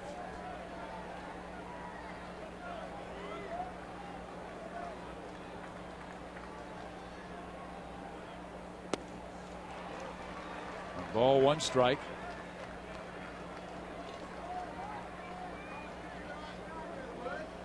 Brandon Wood, 24 years old.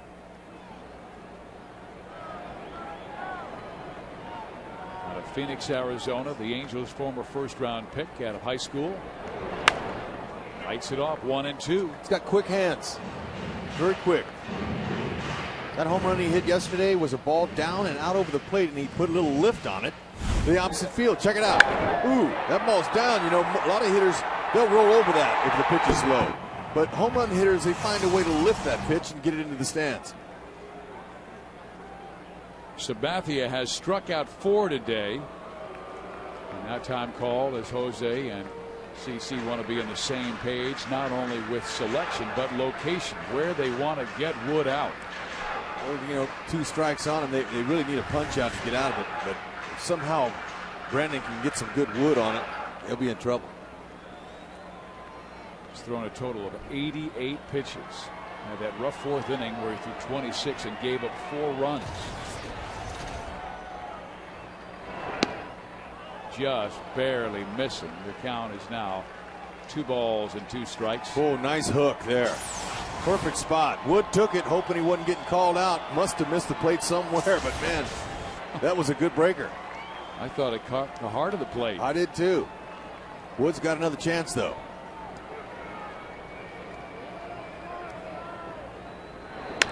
And Brandon drives it foul. There's some quick hands there. Saying, get out of my kitchen. After that inside fastball, see how he just kind of pulled his hands in, turned on it. He'll probably come with a changeup away or a breaking ball. Something in the dirt, maybe he'll swing over the top of. He's got plenty of weapons to get a strikeout.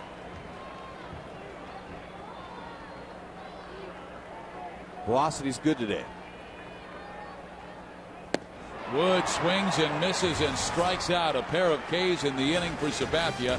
Angels hold their 4-1 lead.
One as we're in the top of the 7th inning.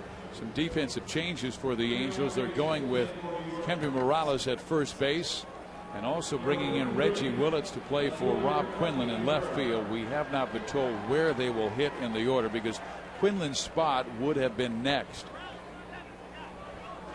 And Posada's creeping up on deck. He knew he'd get a couple swats. A couple chances tonight or this afternoon here. Another beautiful sellout crowd. I'm guessing that Morales will be hitting 8th and Willits in the 7th spot, because then Kendry would be hitting in the top of the the bottom of the 7th inning. Melky is walked and grounded out, and he swings and misses, and it's 0-2. Big John Lackey looking really good. Good change up there after the inside fastball.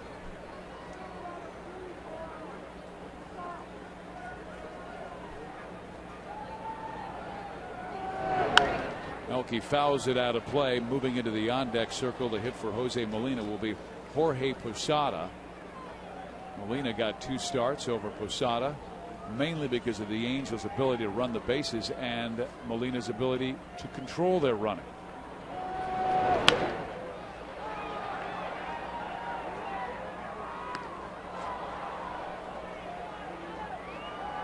Cabrera has become, I should say, a really good clutch player for New York.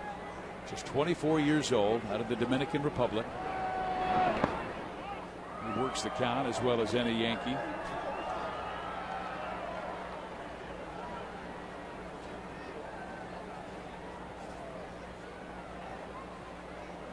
John has now thrown 91 total pitches. Side 2-2. 6 now in this duel between himself and Melky Cabrera. Cabrera, then Posada, then Brett Gardner here in the 7th inning.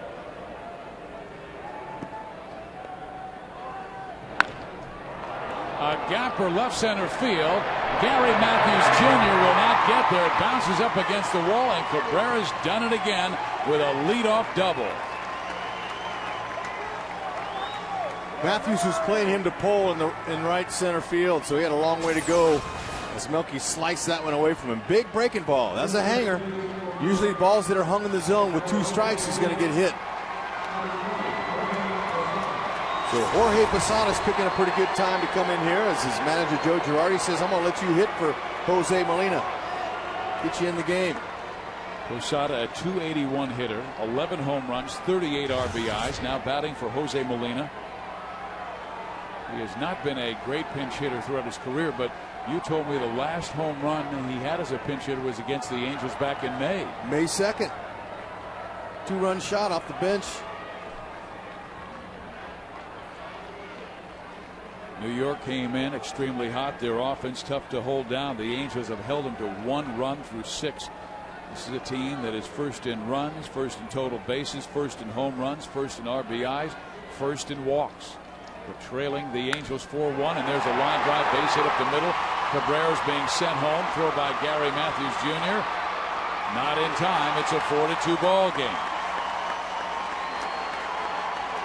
Okay, nice short, quick swing. John Lackey's first pitch, fastball right over the heart of the dish. Well, just like that, Yankees are back in it with 1 hit. Mike Butcher will go out for a visit, and the Angels may get somebody ready in the bullpen. They have used a lot of pitchers this entire homestand because Texas took 2 of 3 and kind of wore down their bullpen. The Angels do have Shane Lukes, who is ready to go, called up from the minor leagues recently. Justin Spire starts to loosen in that Angel pen, and Angel fans, all kids ages 12 and under, are invited down to the field to run the bases following every Sunday home game. They'll be after today's game, and then the next one will be July 26th, Angels against the Twins. Then stay for the Kids Run the Bases postgame. Visit angelsbaseball.com or the Angel Stadium ticket window to purchase your tickets today. Brett Gardner, the batter. Posada at first. Ball 1. Be tough to double up Gardner. He runs fast. Lackey's allowed a run in the 3rd. Now 1 so far in the 7th.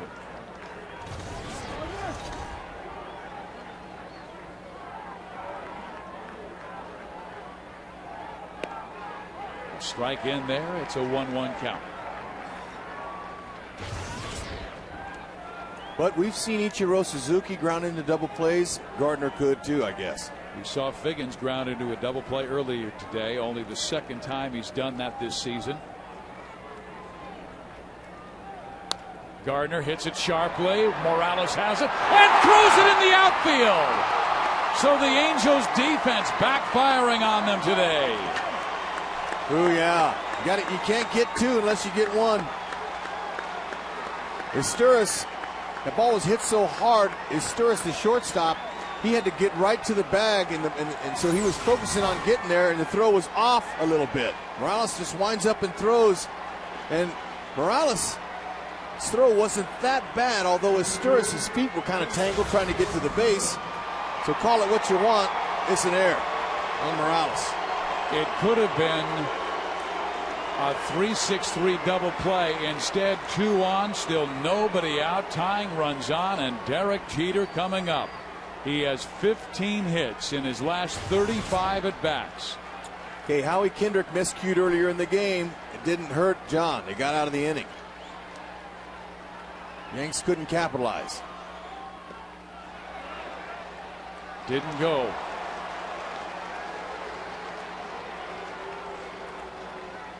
Yankees scored a run in the third, the Angels 4 in the fourth, and New York 1 so far in the seventh. 2 on, nobody out.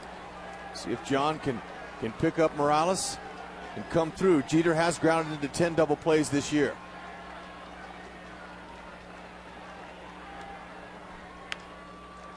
John has shown the ability this year too, as well as the other years, is to make his pitch when he has to. And this will be a good test for Big John. Even though he didn't want to test like this, he wanted 1, maybe 2 outs to work with. His next pitch will be his 100th of the ball game on a hot Sunday afternoon. And with Mark Teixeira on deck and A-Rod to follow, it's certainly not going to get any easier.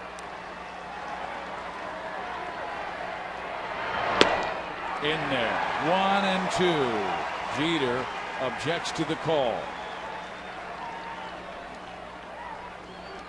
Talk about a matinee idol. Look at this guy. How's he been able to stay single all these years? I don't know. But that guy, you know, he's a star in big New York, and that's a good pitch right on the outside corner. Mathis right away called timeout. I don't know if it's because Posada's the catcher at second base out there. Maybe want to change up the signs a little. But big strikeout looming if he can get it.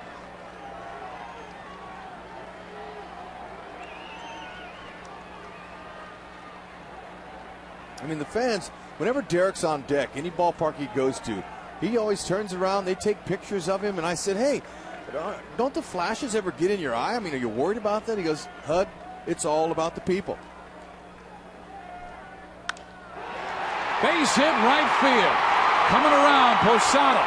They're holding him. The bases will be loaded with nobody out. You can almost write that in the book before it happened, because Jeter is just a machine. It's a second base hit on an identical pitch and identical swing. Inside out. Inside out. Now we'll see if John Lackey can get out of a big jam. Good stroke. Heart of the plate, man. He pounded that. The bases are loaded for New York. They've got Posada at third base, Gardner at second, Jeter first base. Gardner's speed, if a single is struck, it likely will be a tie game. Strike 1. Okay, big pitch there. Strike 1. Get ahead of him if you possibly can. And you talk about a tough test. You've got Teixeira, then Alex Rodriguez, then Hideki Matsui. 4 career grand slams for Teixeira. John wants to stay away from that nitro zone.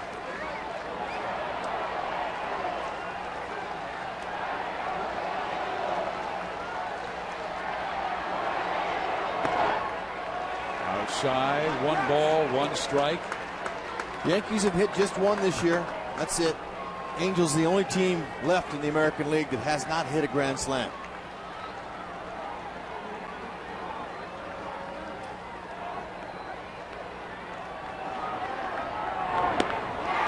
Teixeira waves at the breaking ball, and it's a 1-2 count to Mark. So you see how important for the Yankees that error on Morales was. He does no outs. There's nothing to work with here. They got a couple opportunities to score. Good outside curveball by John after the outside fastball.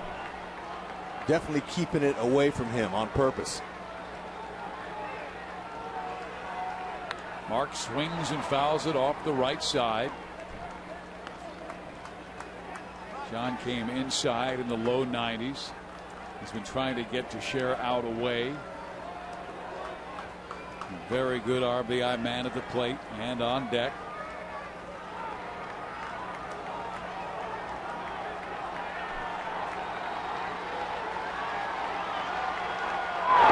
Teixeira checks the swing. They appeal. He did not go.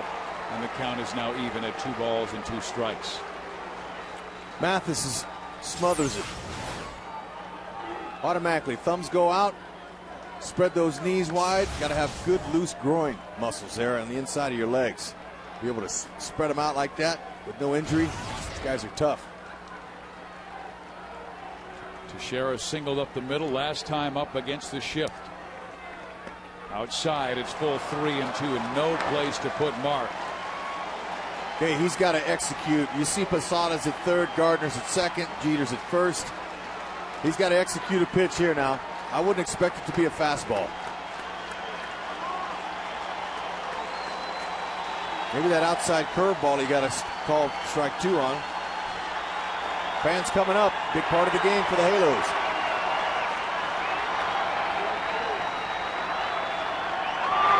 He struck him out.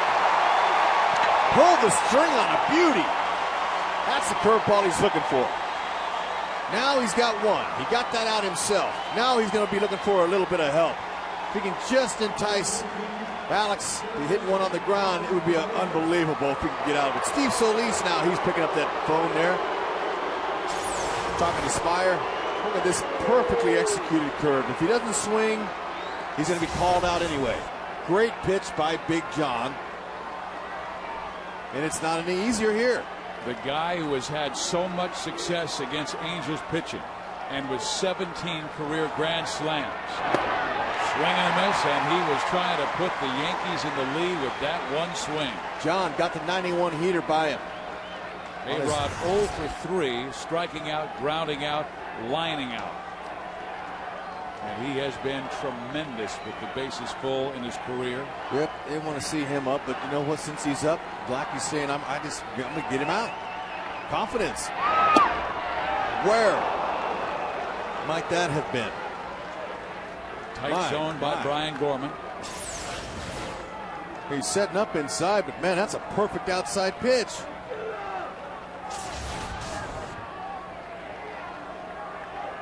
Must have been away.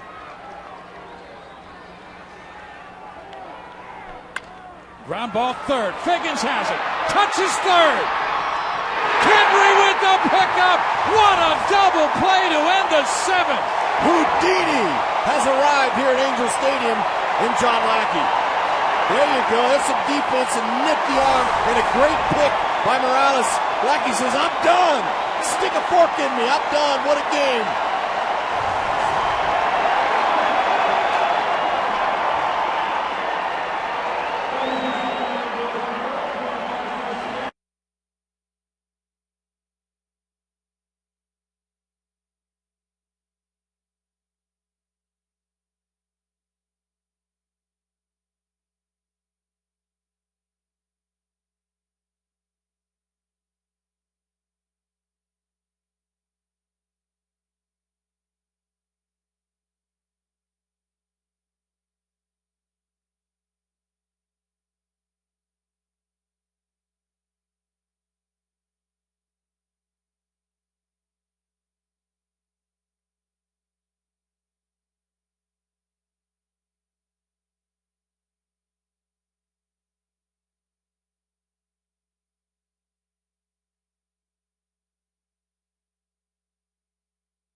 Oh, I had to go towel off in between innings. It's exciting. Big John to the punch out onto Scherer there. Nice curveball. Bases loaded.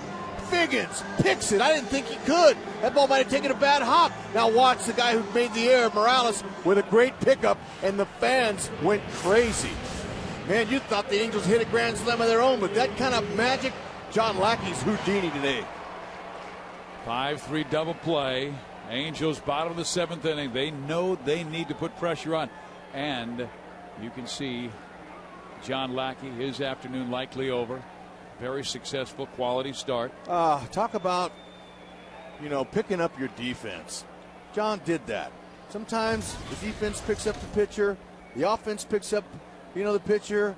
But to see John pick up his infielders like that and executing a nice double play ball to the third of the game for Lackey has been just perfect. Couldn't have scripted it any better.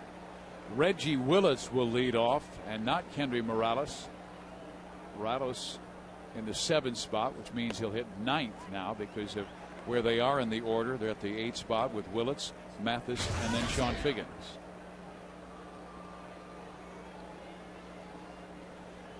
Sean Figgins hit third base. He is fabulous. Anybody out there didn't think Sean Figgins can play third, man? I'll tell you, you just come to watch these Angel games play, and this guy compliments it all the time. It's a shame.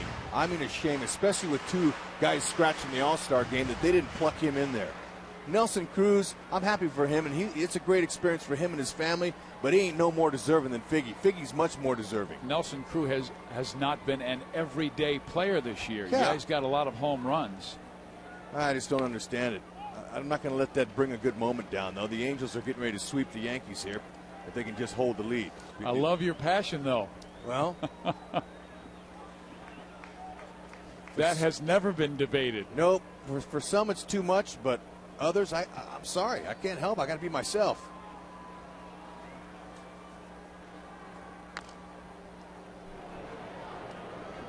Willits trying to punch one to right field. He has a 2-2 count. He really likes to work the count. When he was a rookie and came up, he had the moniker of 3-2 Willits because it seemed like the count was 3-2 every single time up. Well, he does a lot of the little things for Scioscia. They like it. Reggie had a great year as a rookie, hitting .293 in 2007 and scored 74 runs and stole 27 bases, but then was more of a bench player last year, and his batting average under 200. Yeah, so he showed that rookie year that he can handle everyday action. He's not a power threat. He's a table setter, scores some runs. But right now, as an extra player, he's a nice player to have. Chopper to short. Jeter throws him out. One down to start the bottom half of the 7th inning.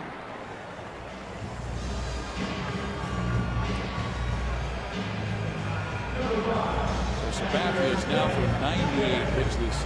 This could be his final inning. He's a big, strong guy that we've seen go 100 to 125 pitches in the past. They'll now face Jeff Mathis. Mathis has walked and lined out. Swung at the first pitch he saw from CC in the 5th and lined out to the shortstop, Derek Jeter. Boy, you escape a bases-loaded jam with no outs against the Yankees. That's saying something. Back our way and just off to the left. I was ready to die for it. No, you weren't. Well, you want to tell the fans that, man? Because you know it's tough to catch a ball, man. They're all down there waiting for you to throw the ball back to them, Hud. That's my ball. I know it's yours, but the fans wanted it. Mathis swings and misses. This will give you an indication of how far that foul ball was from us. Comes right up. I was leaning for it, but out of play. Mathis wants to lean on one like he did his last time up. He hit a scorcher right on the screws. Hit it right to Jeter. Swing and a miss, and down goes Jeff. But I will say this, because the Angels won the first 2 games of this series. They've won the series, and that means the Orange County Fire Department Engine 58 will receive a New York cheesecake from the New York Fire Department Engine 58 for the Angels winning the series from the Yanks. So enjoy that cheesecake, fellas.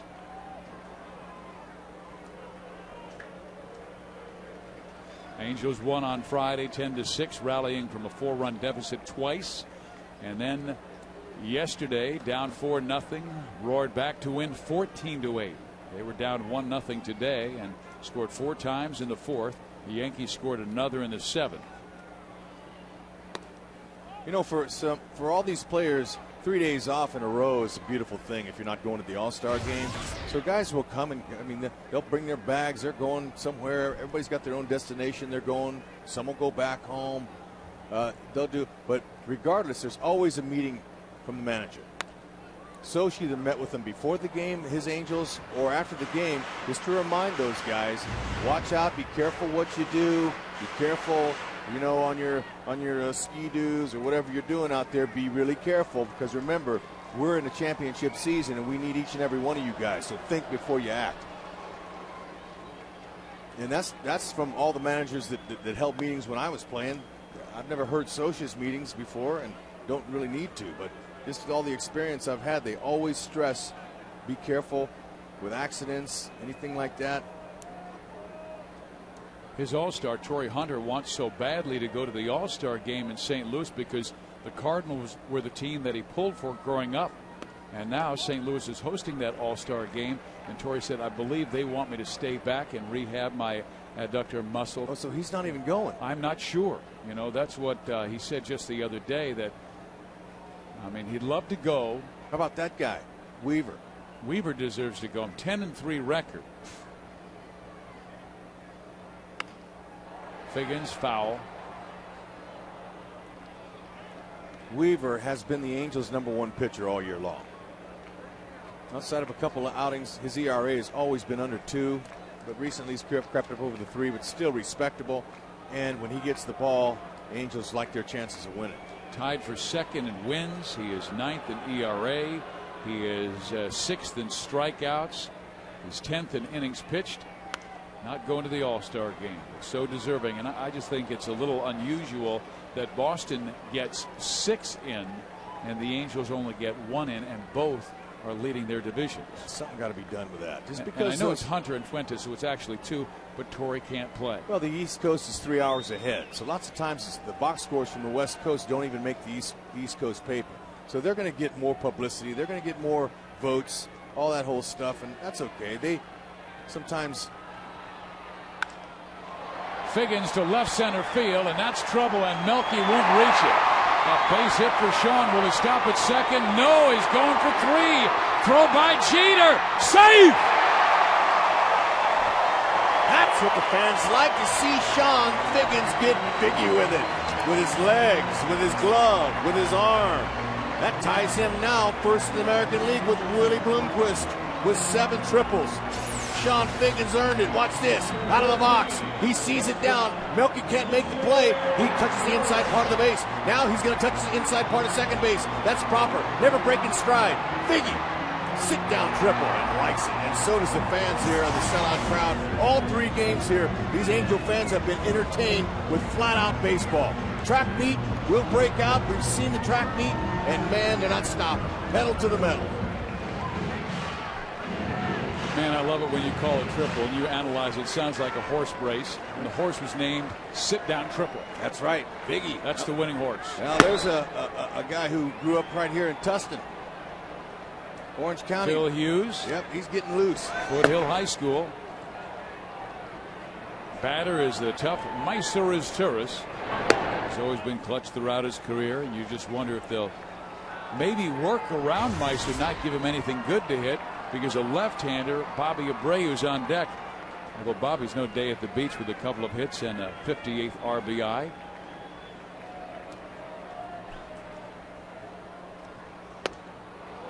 One and one. A little bit surprised about the average with runners in scoring position of Mighty Mysor. Just 218. That's not like him. He's got a 324 career average with runners in scoring position. He's been down a little bit, knocking runs in, but he's been setting them up and doing a fabulous job with his defense. Overall, 299 coming into this game. That's pretty good average. Good off-speed pitch thrown by Sabathia. He's now thrown 111 pitches in the ball game. A 2-out triple by Figgins.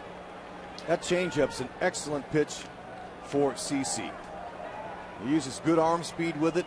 It's very deceptive. And because of that, he'll throw it as an out pitch to righties.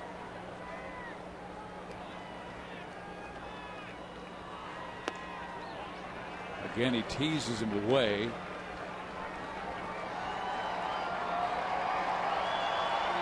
Jorge Posada. This guy's been a Yankee fixture for years. We're going to see what fingers he puts down here on a 2-2 count with 2 outs to Mighty Meiser. Look at that. See the hand pump? The hand pump was, come on, man. Let's get him out right here. 3-2. Also, that hand fish means come with it. Come with authority. He did. He threw it at 96 on his 113th pitch. This guy's a horse. He's got plenty of ammo left. I don't know if Girardi's going to let him go after this inning, but Meiser would love to chip in a run, an extra insurance run for the Halos. They're going to need it.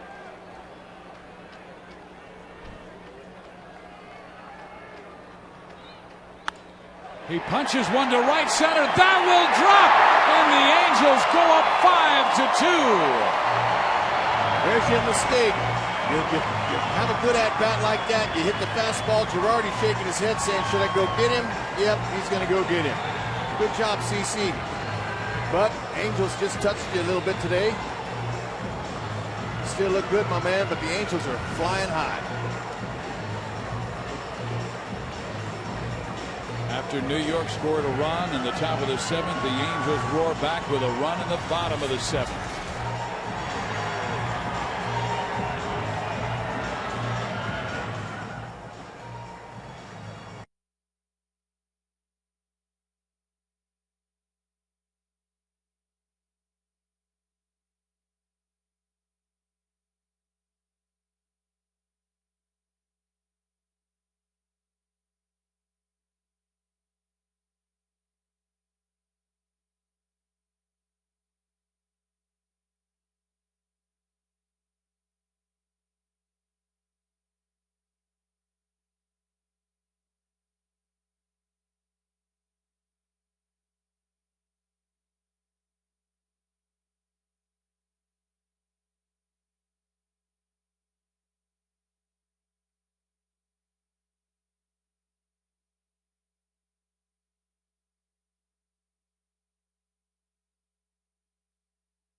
Baseball on My 13 is brought to you by Howard's. Catch all the excitement of Angels baseball on a new high-definition flat-screen TV from Howard's, official appliance and flat-screen superstores of the Angels. Plenty of drama at the Big A all 3 games as the Angels have come from behind in the first 2 to win, and they have come from behind to take a 5-2 lead over the New York Yankees. New York led 1-0. Angels scored 4 in the 4th. And then 1 for New York in the 7th, and the Angels have scored 1 so far in the 7th. Phil Hughes, the pitcher out of Foothill High School in Santa Ana, comes out of the bullpen. He has pitched well. And you know, CC, his numbers weren't too bad. You see those? Well, those 5 earned runs, he might think's a little bit too much for him. He had 6 punch outs, just walked 3. John Lackey gave up 2 runs in 7 innings.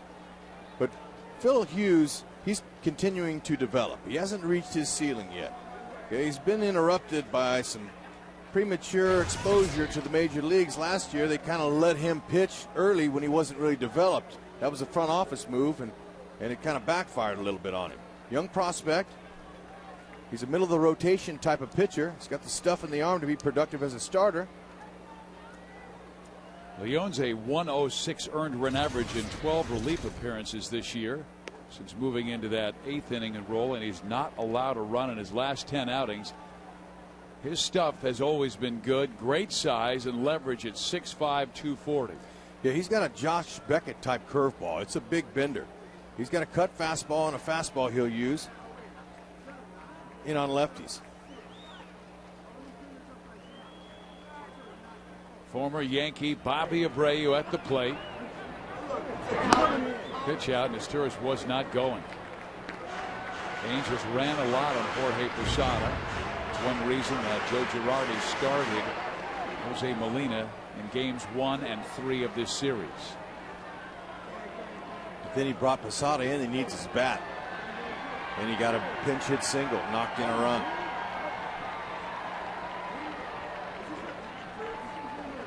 Asturias does not go, and Abreu takes a strike. He's now down in the count 1-2. There's the big bender right there. Yep, no big deal for Abreu, who has no problem whatsoever hitting with 2 strikes. Now the damage has been done. Anything else now they get in this inning is going to be a plus. But that big RBI single by Meister Asturias was huge. Give the Angels an extra run. Gives Meister his 27th ribby. A hit with 2 outs and a runner at third.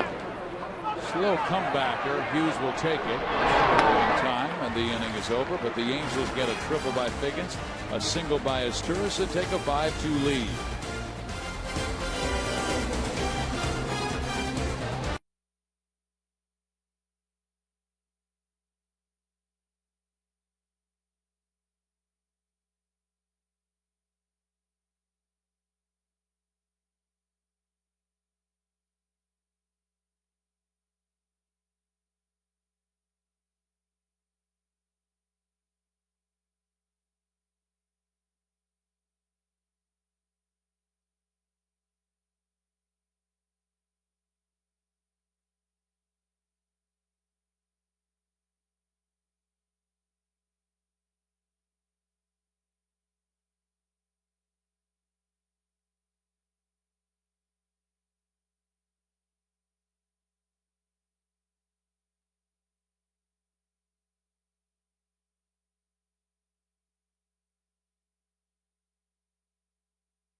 The quality start, but Figgins helped him out of a bases loaded situation and got the double play in the 7th inning. The Angels have been a house of horrors for the New York Yankees recently, as they've won 15 of the last 21 in this ballpark. Let's take you through that 7th inning. Bases were full of Yankees, and they're ready to strike. Big John strikes out to Sherrill with a nice curveball. Now there's 1 out. A-Rod, tough pick here. Look at the pick by Figgins. And to throw in another pick's coming. A dig by Morales. Pitch, pick, and pick. And Figgins is loving it. The crowd. He turns around and he points to Morales saying, "Hey, K-Mo, that was a beautiful pick for me, man. Way to make a highlight reel. That was sweet." And on a beautiful day here at the Big A. There have been some great moments throughout this series, and the Angels bullpen is a little weary from their work on the homestand, but Justin Spire is up to the challenge. He has really pitched well with a 2.05 ERA over his last 23 outings. And left-handers at 278 off of him, right-handers 174. The first batter will face a lefty in Matsui, a lefty in Cano, a lefty in Hinske. Spire's in to prevent a fire. Sometimes we've seen him come in to put out the fire, but he just wants to keep his balls down low. That's what he's been doing. Really good location. Matsui with a pair of walks. He also reached on an error, on base all 3 times.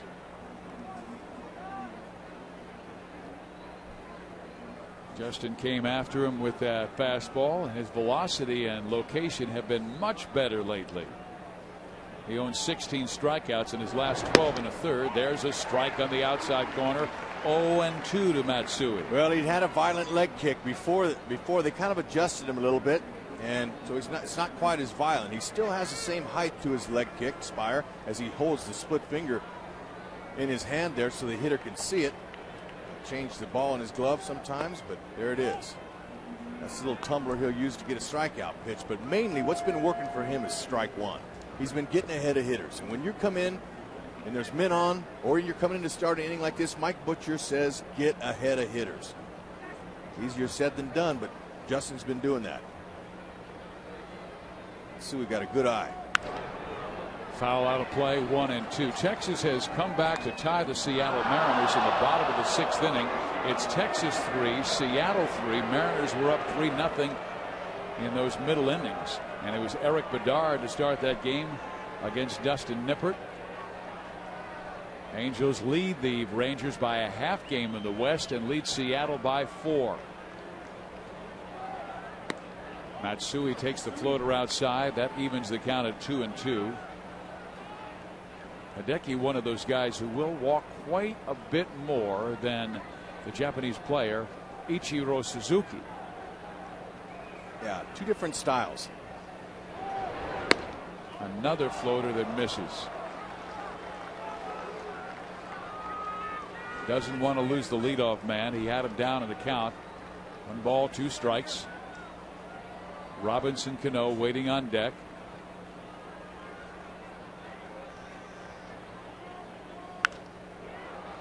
But he's getting a lot of late life on his sinker. It's moving away from the lefties pretty well. And he's been staying on the outer half against Matsui because Matsui loves to pull for his power. The next pitch between Spire and Matsui will be the 8th.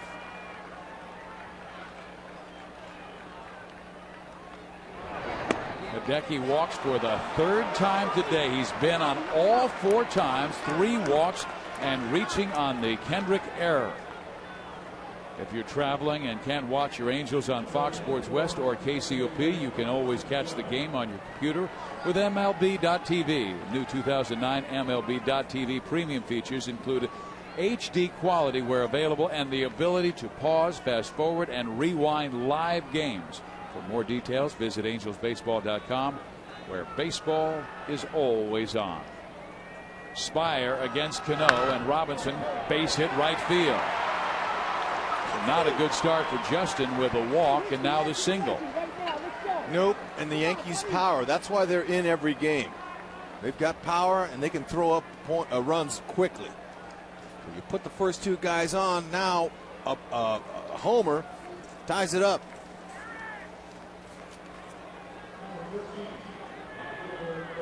But just keep the ball down and utilize your infielders. Maybe they'll turn the 4th double play for Angels in the game today. They've had the help there of some well-pitched balls that were hit low right at guys.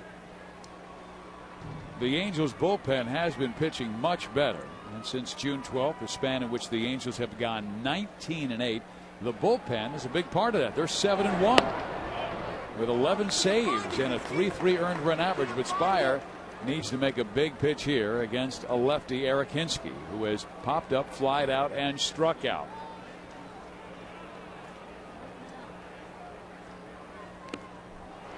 One ball, 1 strike. Hinsky struck out with 2 on base and 2 out. John Lackey struck him out on a beautiful breaking ball away.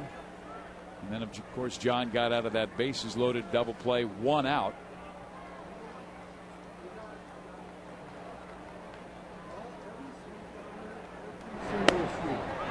In there, 1-2. Hinsky does not like the call at all. And I'll be honest with you, Gorman has had a rather tight zone. Good movement. See how that ball catches a little bit of that plate. Hinsky thought it was away. That's where you want to stay on him. If he tries to pull it, he's going to ground it. Well, he grounds that one into the Yankees dugout, and then it bounds out near Henry Morales at first base. Yankees with 2 runs on 7 hits. They've left 8 runners. The Angels 5, 9, 2, and 4. Darren Oliver starting to warm up in the Angels bullpen. Oliver's been used a lot on his homestand. That's why Mike Scioscia tried to stay away from Darren, even though there were 3 lefties to start this inning, and then the switch hitter Melky Cabrera. He's waiting on deck.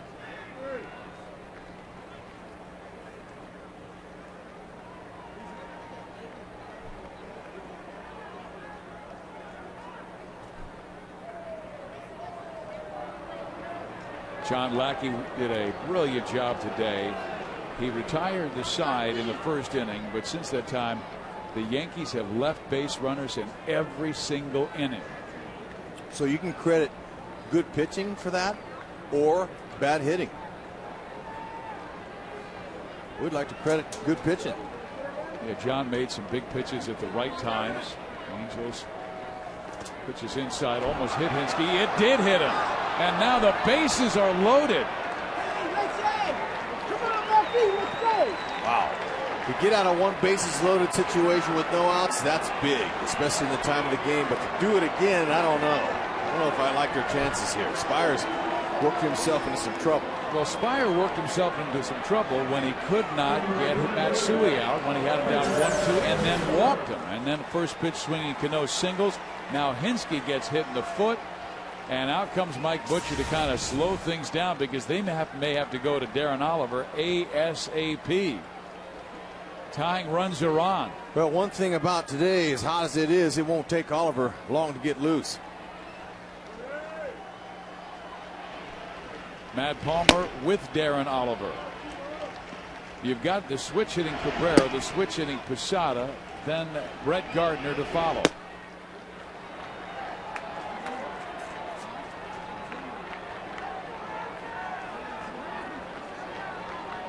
The Angels bullpen, they have had their struggles in the late innings this year, but coming around in the last month. Now asking Spire to at least cool the fires that New York has started here in the 8th. And Melky Cabrera, a dangerous batter. He's one of the best hitters in the American League in close and late situations. That's 7th inning and beyond, hitting .375.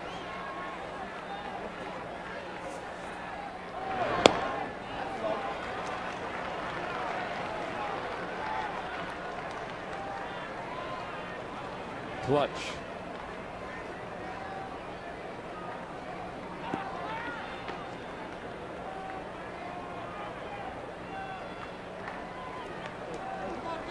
His keeper down.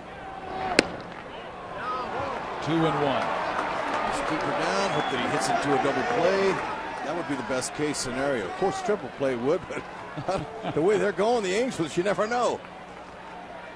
Well, Spire can't go 3-1.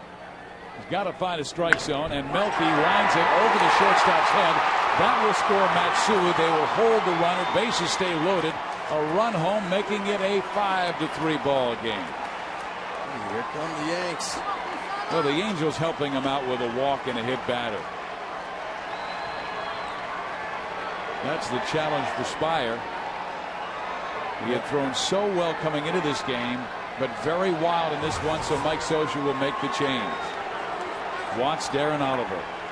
We'll be right back.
in games 1 and 2 and win both of them.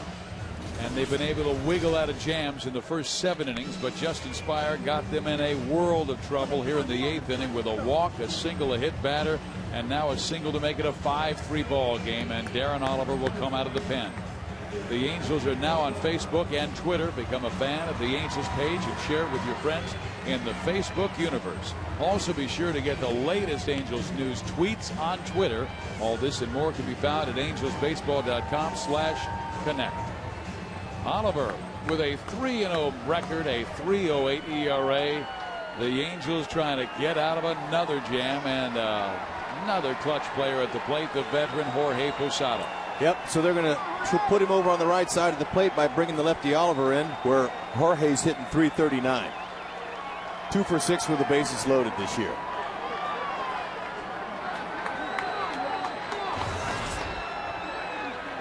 Top of the 8th inning.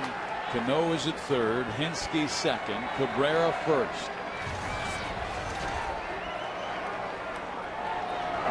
Jorge swinging at the first pitch, strike one. Hey, Ollie's got a couple different breaking balls. He's going to throw one. That's a big one. He'll take a little off and has a bigger arc to it. The other one's almost like a slider. It's a little tighter and a 2-seam fastball. Occasionally, he'll throw a changeup in there, but he's been pretty good when he gets in there and gets ahead.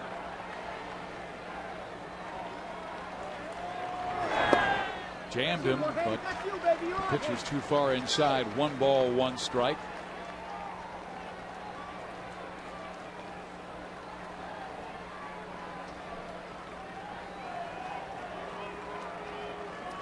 He came off the bench and singled a drive and a run back in the 7th inning. He's a good hitter.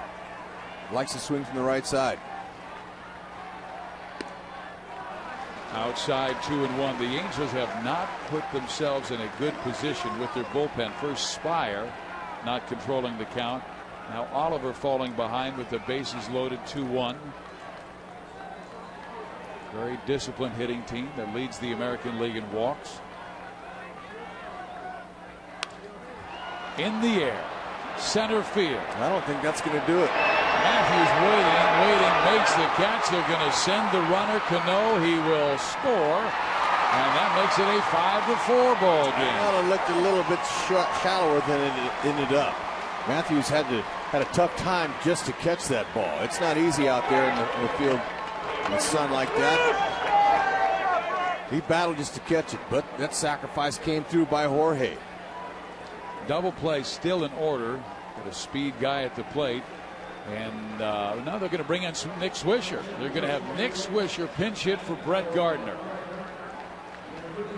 So you get the Yankees bases loaded, no outs. You get them one time, but there's no way you're going to get them again. Well, Swisher, the bad news is he's a veteran player. The good news is he's not as fast as Gardner. Easier to double. He has been hitting into 7 double plays this year. And he has struggled as a pinch hitter this year, 2 for 14. That's in his career, I beg your pardon. He's all right. with Oakland, the White Sox, now with the New York Yankees. He's 1 for 4 this year, and that was a hit from the left side of the box. So he'll get over there on the right side where he's hitting .232. And you're right, Oliver would love him to become a lane ball candidate here. A double play waiting to happen. Angels trying to go to the break in first place in the American League West. They lead by a half game over Texas. Time called by Nick. Rangers and Mariners still tied at 3, bottom of the 7th.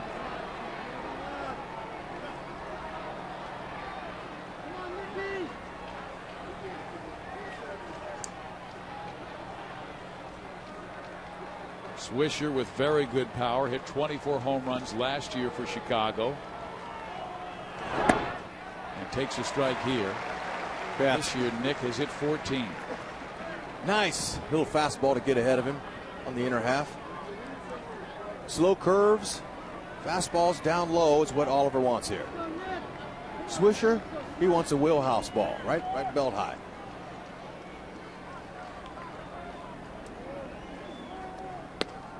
In there, nothing in 2, so edge to Oliver.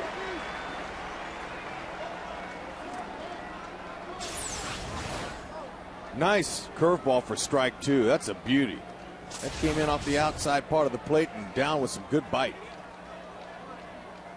Swisher down 0-2, hadn't swung the bat yet.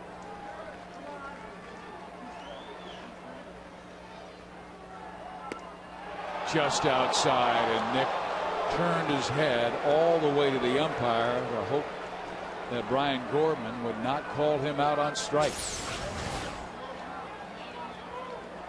Wow, must have been off the plate.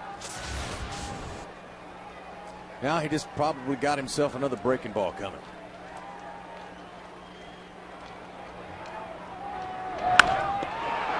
Oliver has it. He goes to first base, and they get the double play. Wow, quick reaction from Ollie. The elder statesman of the Angels. Double play, that'll help.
Slimmest of margins, 5-4, and they must be living right. They're living on the razor's edge because Oliver got away with one on a line smash by Nick Swisher, a 1-3 inning ending double play. Who says 35-year-olds don't have good reflexes?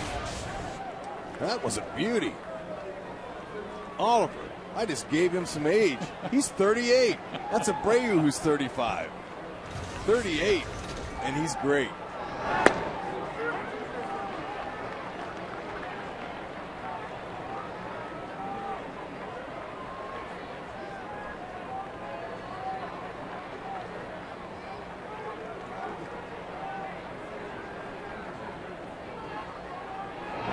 Mike Napoli slugs it down the right field line. It is slicing going foul.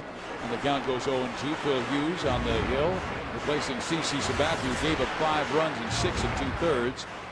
Lackey gave up 2 runs in 7, still in line to win the ball game, but the Angels pen must cool off New York, and Brian Fuentes likely will have to face Derek Jeter, Mark Teixeira, and Alex Rodriguez.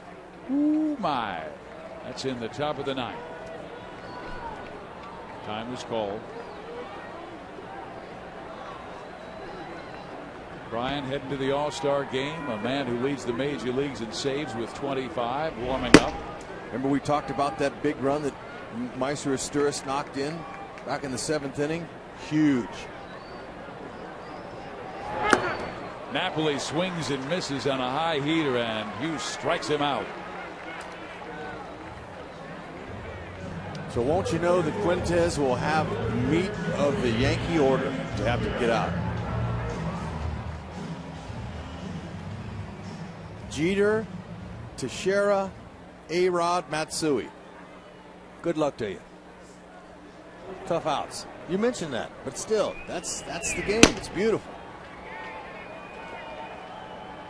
Gary Matthews Jr. up. He has struck out twice and walked and scored a run. Good fastball hitter. So he throws him a first pitch curveball, strike one. Hughes with a nice free and easy delivery. Matthews got his 1,000th hit on Friday in the second inning off Jabba Chamberlain. Good fastball pitcher.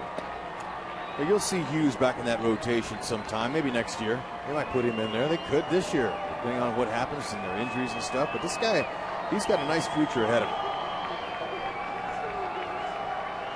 Tough, that good breaking ball.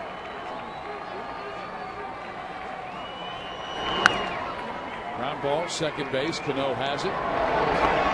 2 outs.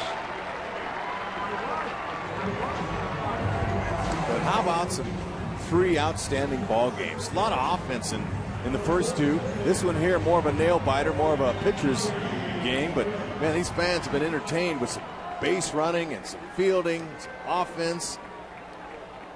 And it was really great to see John Lackey bounce right back up on that high beam, because he came off a rough start against the Texas Rangers. Pitched really well today, giving up just 2 runs in 7 innings and leaving with the lead at 5-2. Spire gave up 2 runs in the 8th.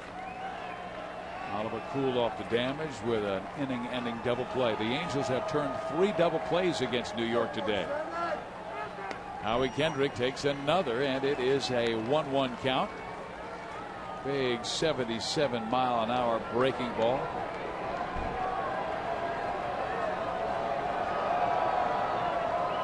Kendrick 1 for 2 with an intentional walk, and that's outside 2-1. Howie doubled in a run, part of the Angels' 4-run fourth. They scored another in the 7th, and that's been it.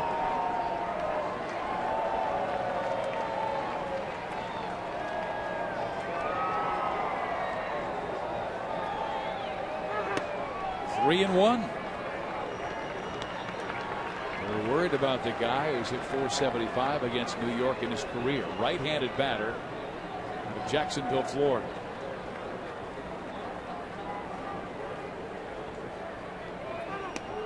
All 4, so Howie works the 2-out walk. And you wonder if Mike Scioscia would send Kendrick early in the count for Brandon Wood, or Kendrick Morales. Well, he might just say, you know, with 2 outs, the way Morales hits home runs, we might just let him swing away and not try to. If Howie gets thrown out, then you never know what Morales could have done. Guy with a home run threat up there with 2 outs, sometimes they'll just leave him alone. Just the threat alone that Howie can steal a base, sometimes is good enough. It might get some more fastballs out of Jorge Posada. Jorge will call him because he knows that pitch gets it home quickly, gives him a chance to throw out runners. Morales tied the game on Friday with a tremendous home run over 420 feet to dead center field. Absolutely crushed the pitch from the starting pitcher Jabba Chamberlain. Angels win on the win, 10-6 on Friday. First base runner allowed by Phil Hughes, so he'll be pitching from the stretch here. Pitching coach Dave Island went up, talked to Phil Hughes a little bit about probably just leave the base runner alone. Don't worry about the base runner. Just focus on this hitter. They throw over, thinking the Angels might be going, and Kendrick does have good speed. Howie has stolen 7 bases this year. He's been thrown out 3 times, including once yesterday.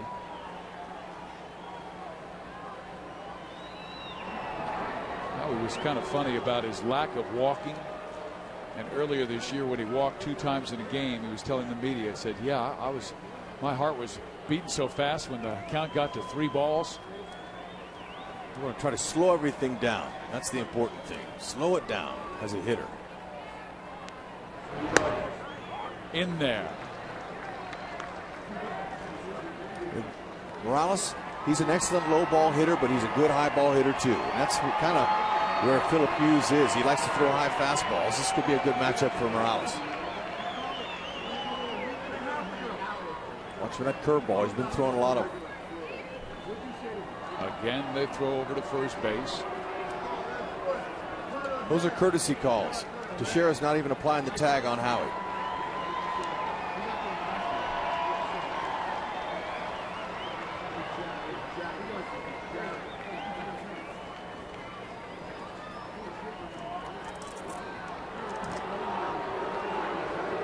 Girardi appears like he is sure the Angels will run. He has the opportunity to pitch out with a count 0-1 on Morales.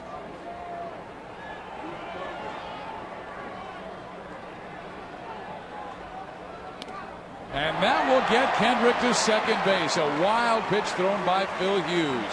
So too much time spent on the base runner rather than the hitter, Kendry Morales. Yep. I don't know if that's going to go as a wild pitch or a pass ball. Let's see it again. That's a pass ball, man. That ball should have been caught. He was setting up on the outer half of the plate, but that ball didn't bounce. We'll see what they score it, though. I'm not the official score. A 2-run lead would look awfully impressive, but now they will intentionally walk Morales to get to the lighter hitting Reggie Willits.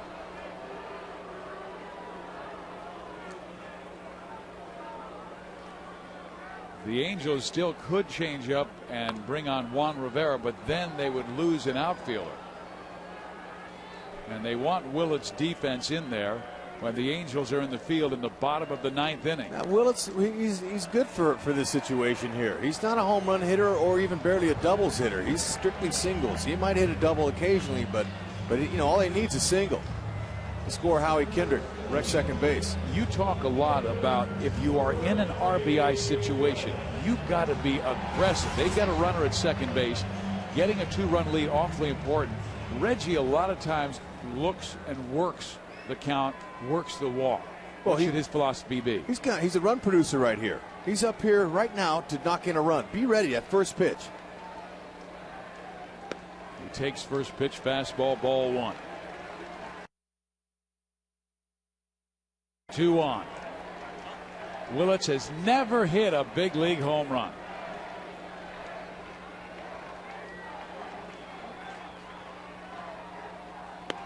Outside, 2-0.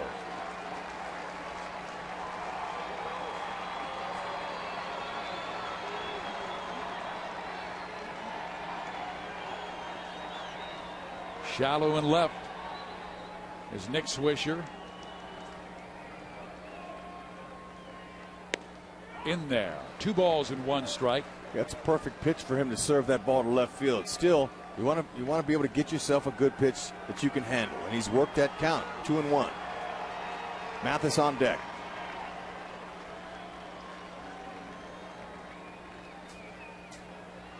Big insurance run. Popped foul, 2 balls and 2 strikes.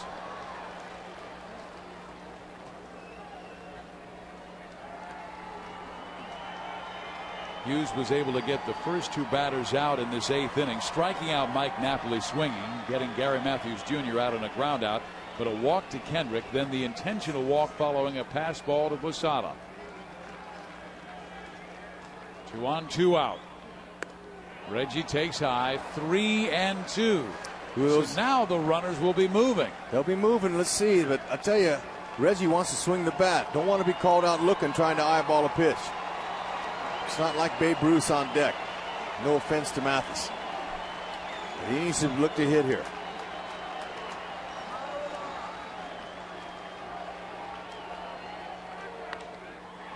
Popped him up. Robinson Cano makes the catch. Brian Fuentes coming out of the bullpen. He will face Derek Jeter, Mark Teixeira, and Alex Rodriguez.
The ninth inning, the Angels still holding a 5-4 lead because of great defense. It means 7 and 8. Seventh inning, bases loaded, and Sean Figgins is able to get out of it with a 5-3 double play.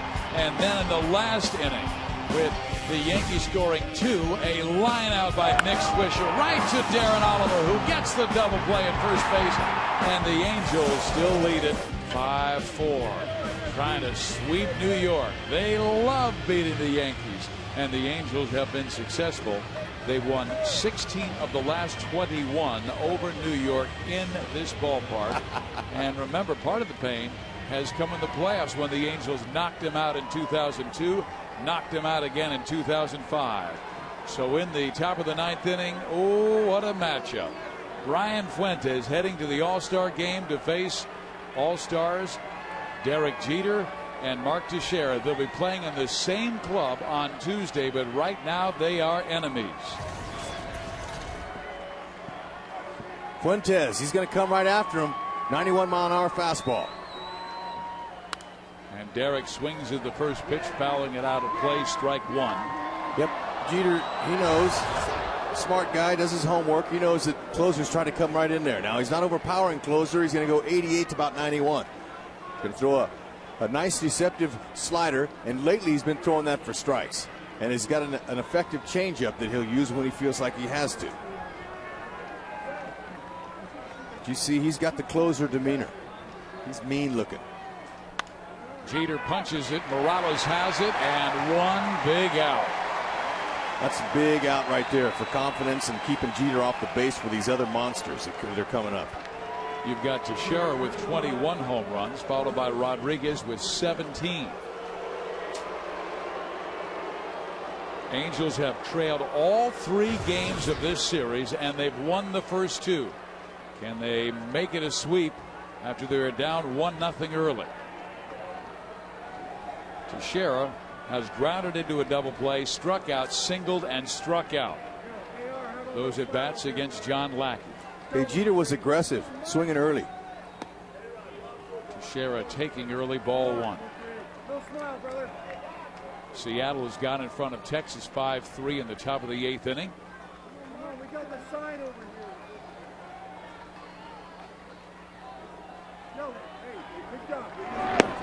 here. In there, 1-1. So the Angels have already done their job by taking the series, but they want the sweep to head into the break. Jeter doesn't want to go easily. Walked off the field shaking his head saying, man, these guys are tough. Hey, come on, look at this. A swing and a miss. Teixeira down in the count 1-2. That quote by Andy Pettit after yesterday's Angel win. The Angels just put the pressure on you. They don't strike out and they don't quit. Angels need a little fortune today because they have not defended that well, putting themselves in several jams. The 1-2. Teixeira takes high. 2 balls, 2 strikes.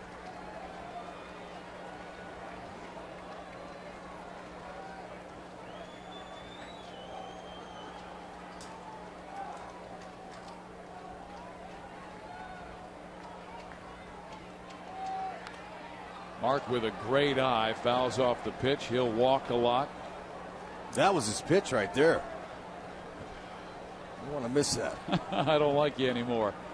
You know what? He is a professional. And as he told us, he had always wanted to be a Yankee growing up in Baltimore. As an Oriole fan, he said the only time I would root against the Orioles was when the Yankees were in town. He was a Mattingly fan.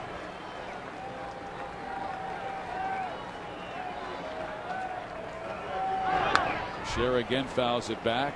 Mark, when he was acquired by the Angels last year in the Casey Kotchman deal with the Atlanta Braves, he hit .358 with 13 home runs and 43 RBIs to help the Angels to a 100-win season.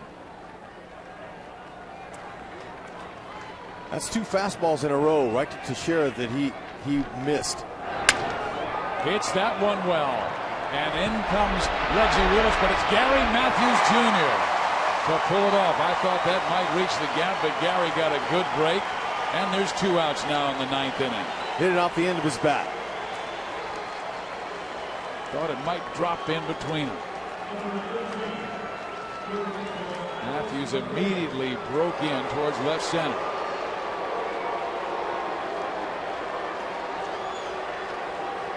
Mike Butcher's probably telling Mike Fuentes, hey, we're 1 out away from 3 days off, man. Make it a beauty here. Let's go. It will not be easy as he's facing the man who's 10th all-time in home runs struck with 570. And 65 of those have come against the Angels. But today the Angels have been able to get Alex 4 times, including the most important. John Lackey got him to hit into a 5-3 double play with the bases loaded in the 7th inning.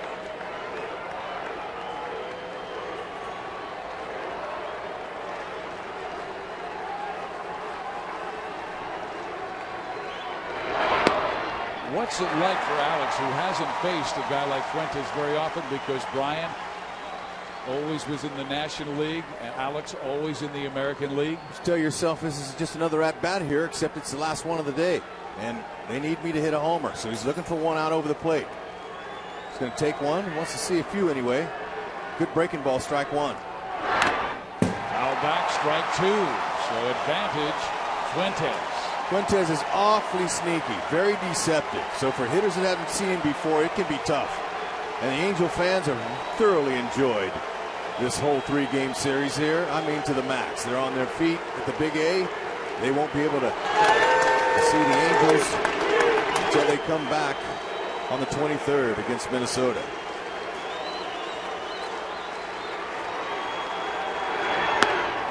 That's high. That's exactly where Mathis wanted it. Let's give Mathis some credit for calling a great game today for all these pitchers. Solid job. The Yankees have stranded 9, and Jeff Mathis has gotten them out of several tough jams by calling the right pitch at the right time. The 1-2 outside, 2 balls and 2 strikes. There was the changeup. That's a good one. 75 miles an hour, quite a difference in contrast in speeds.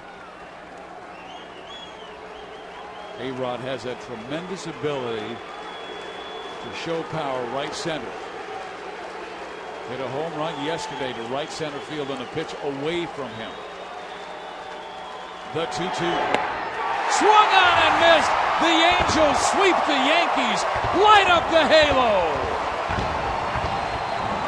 No problem for Fuentes. That's outstanding. And he just goes right at guys. He's not intimidated one bit. Closer mentality. No course to follow. Big John Lackey with an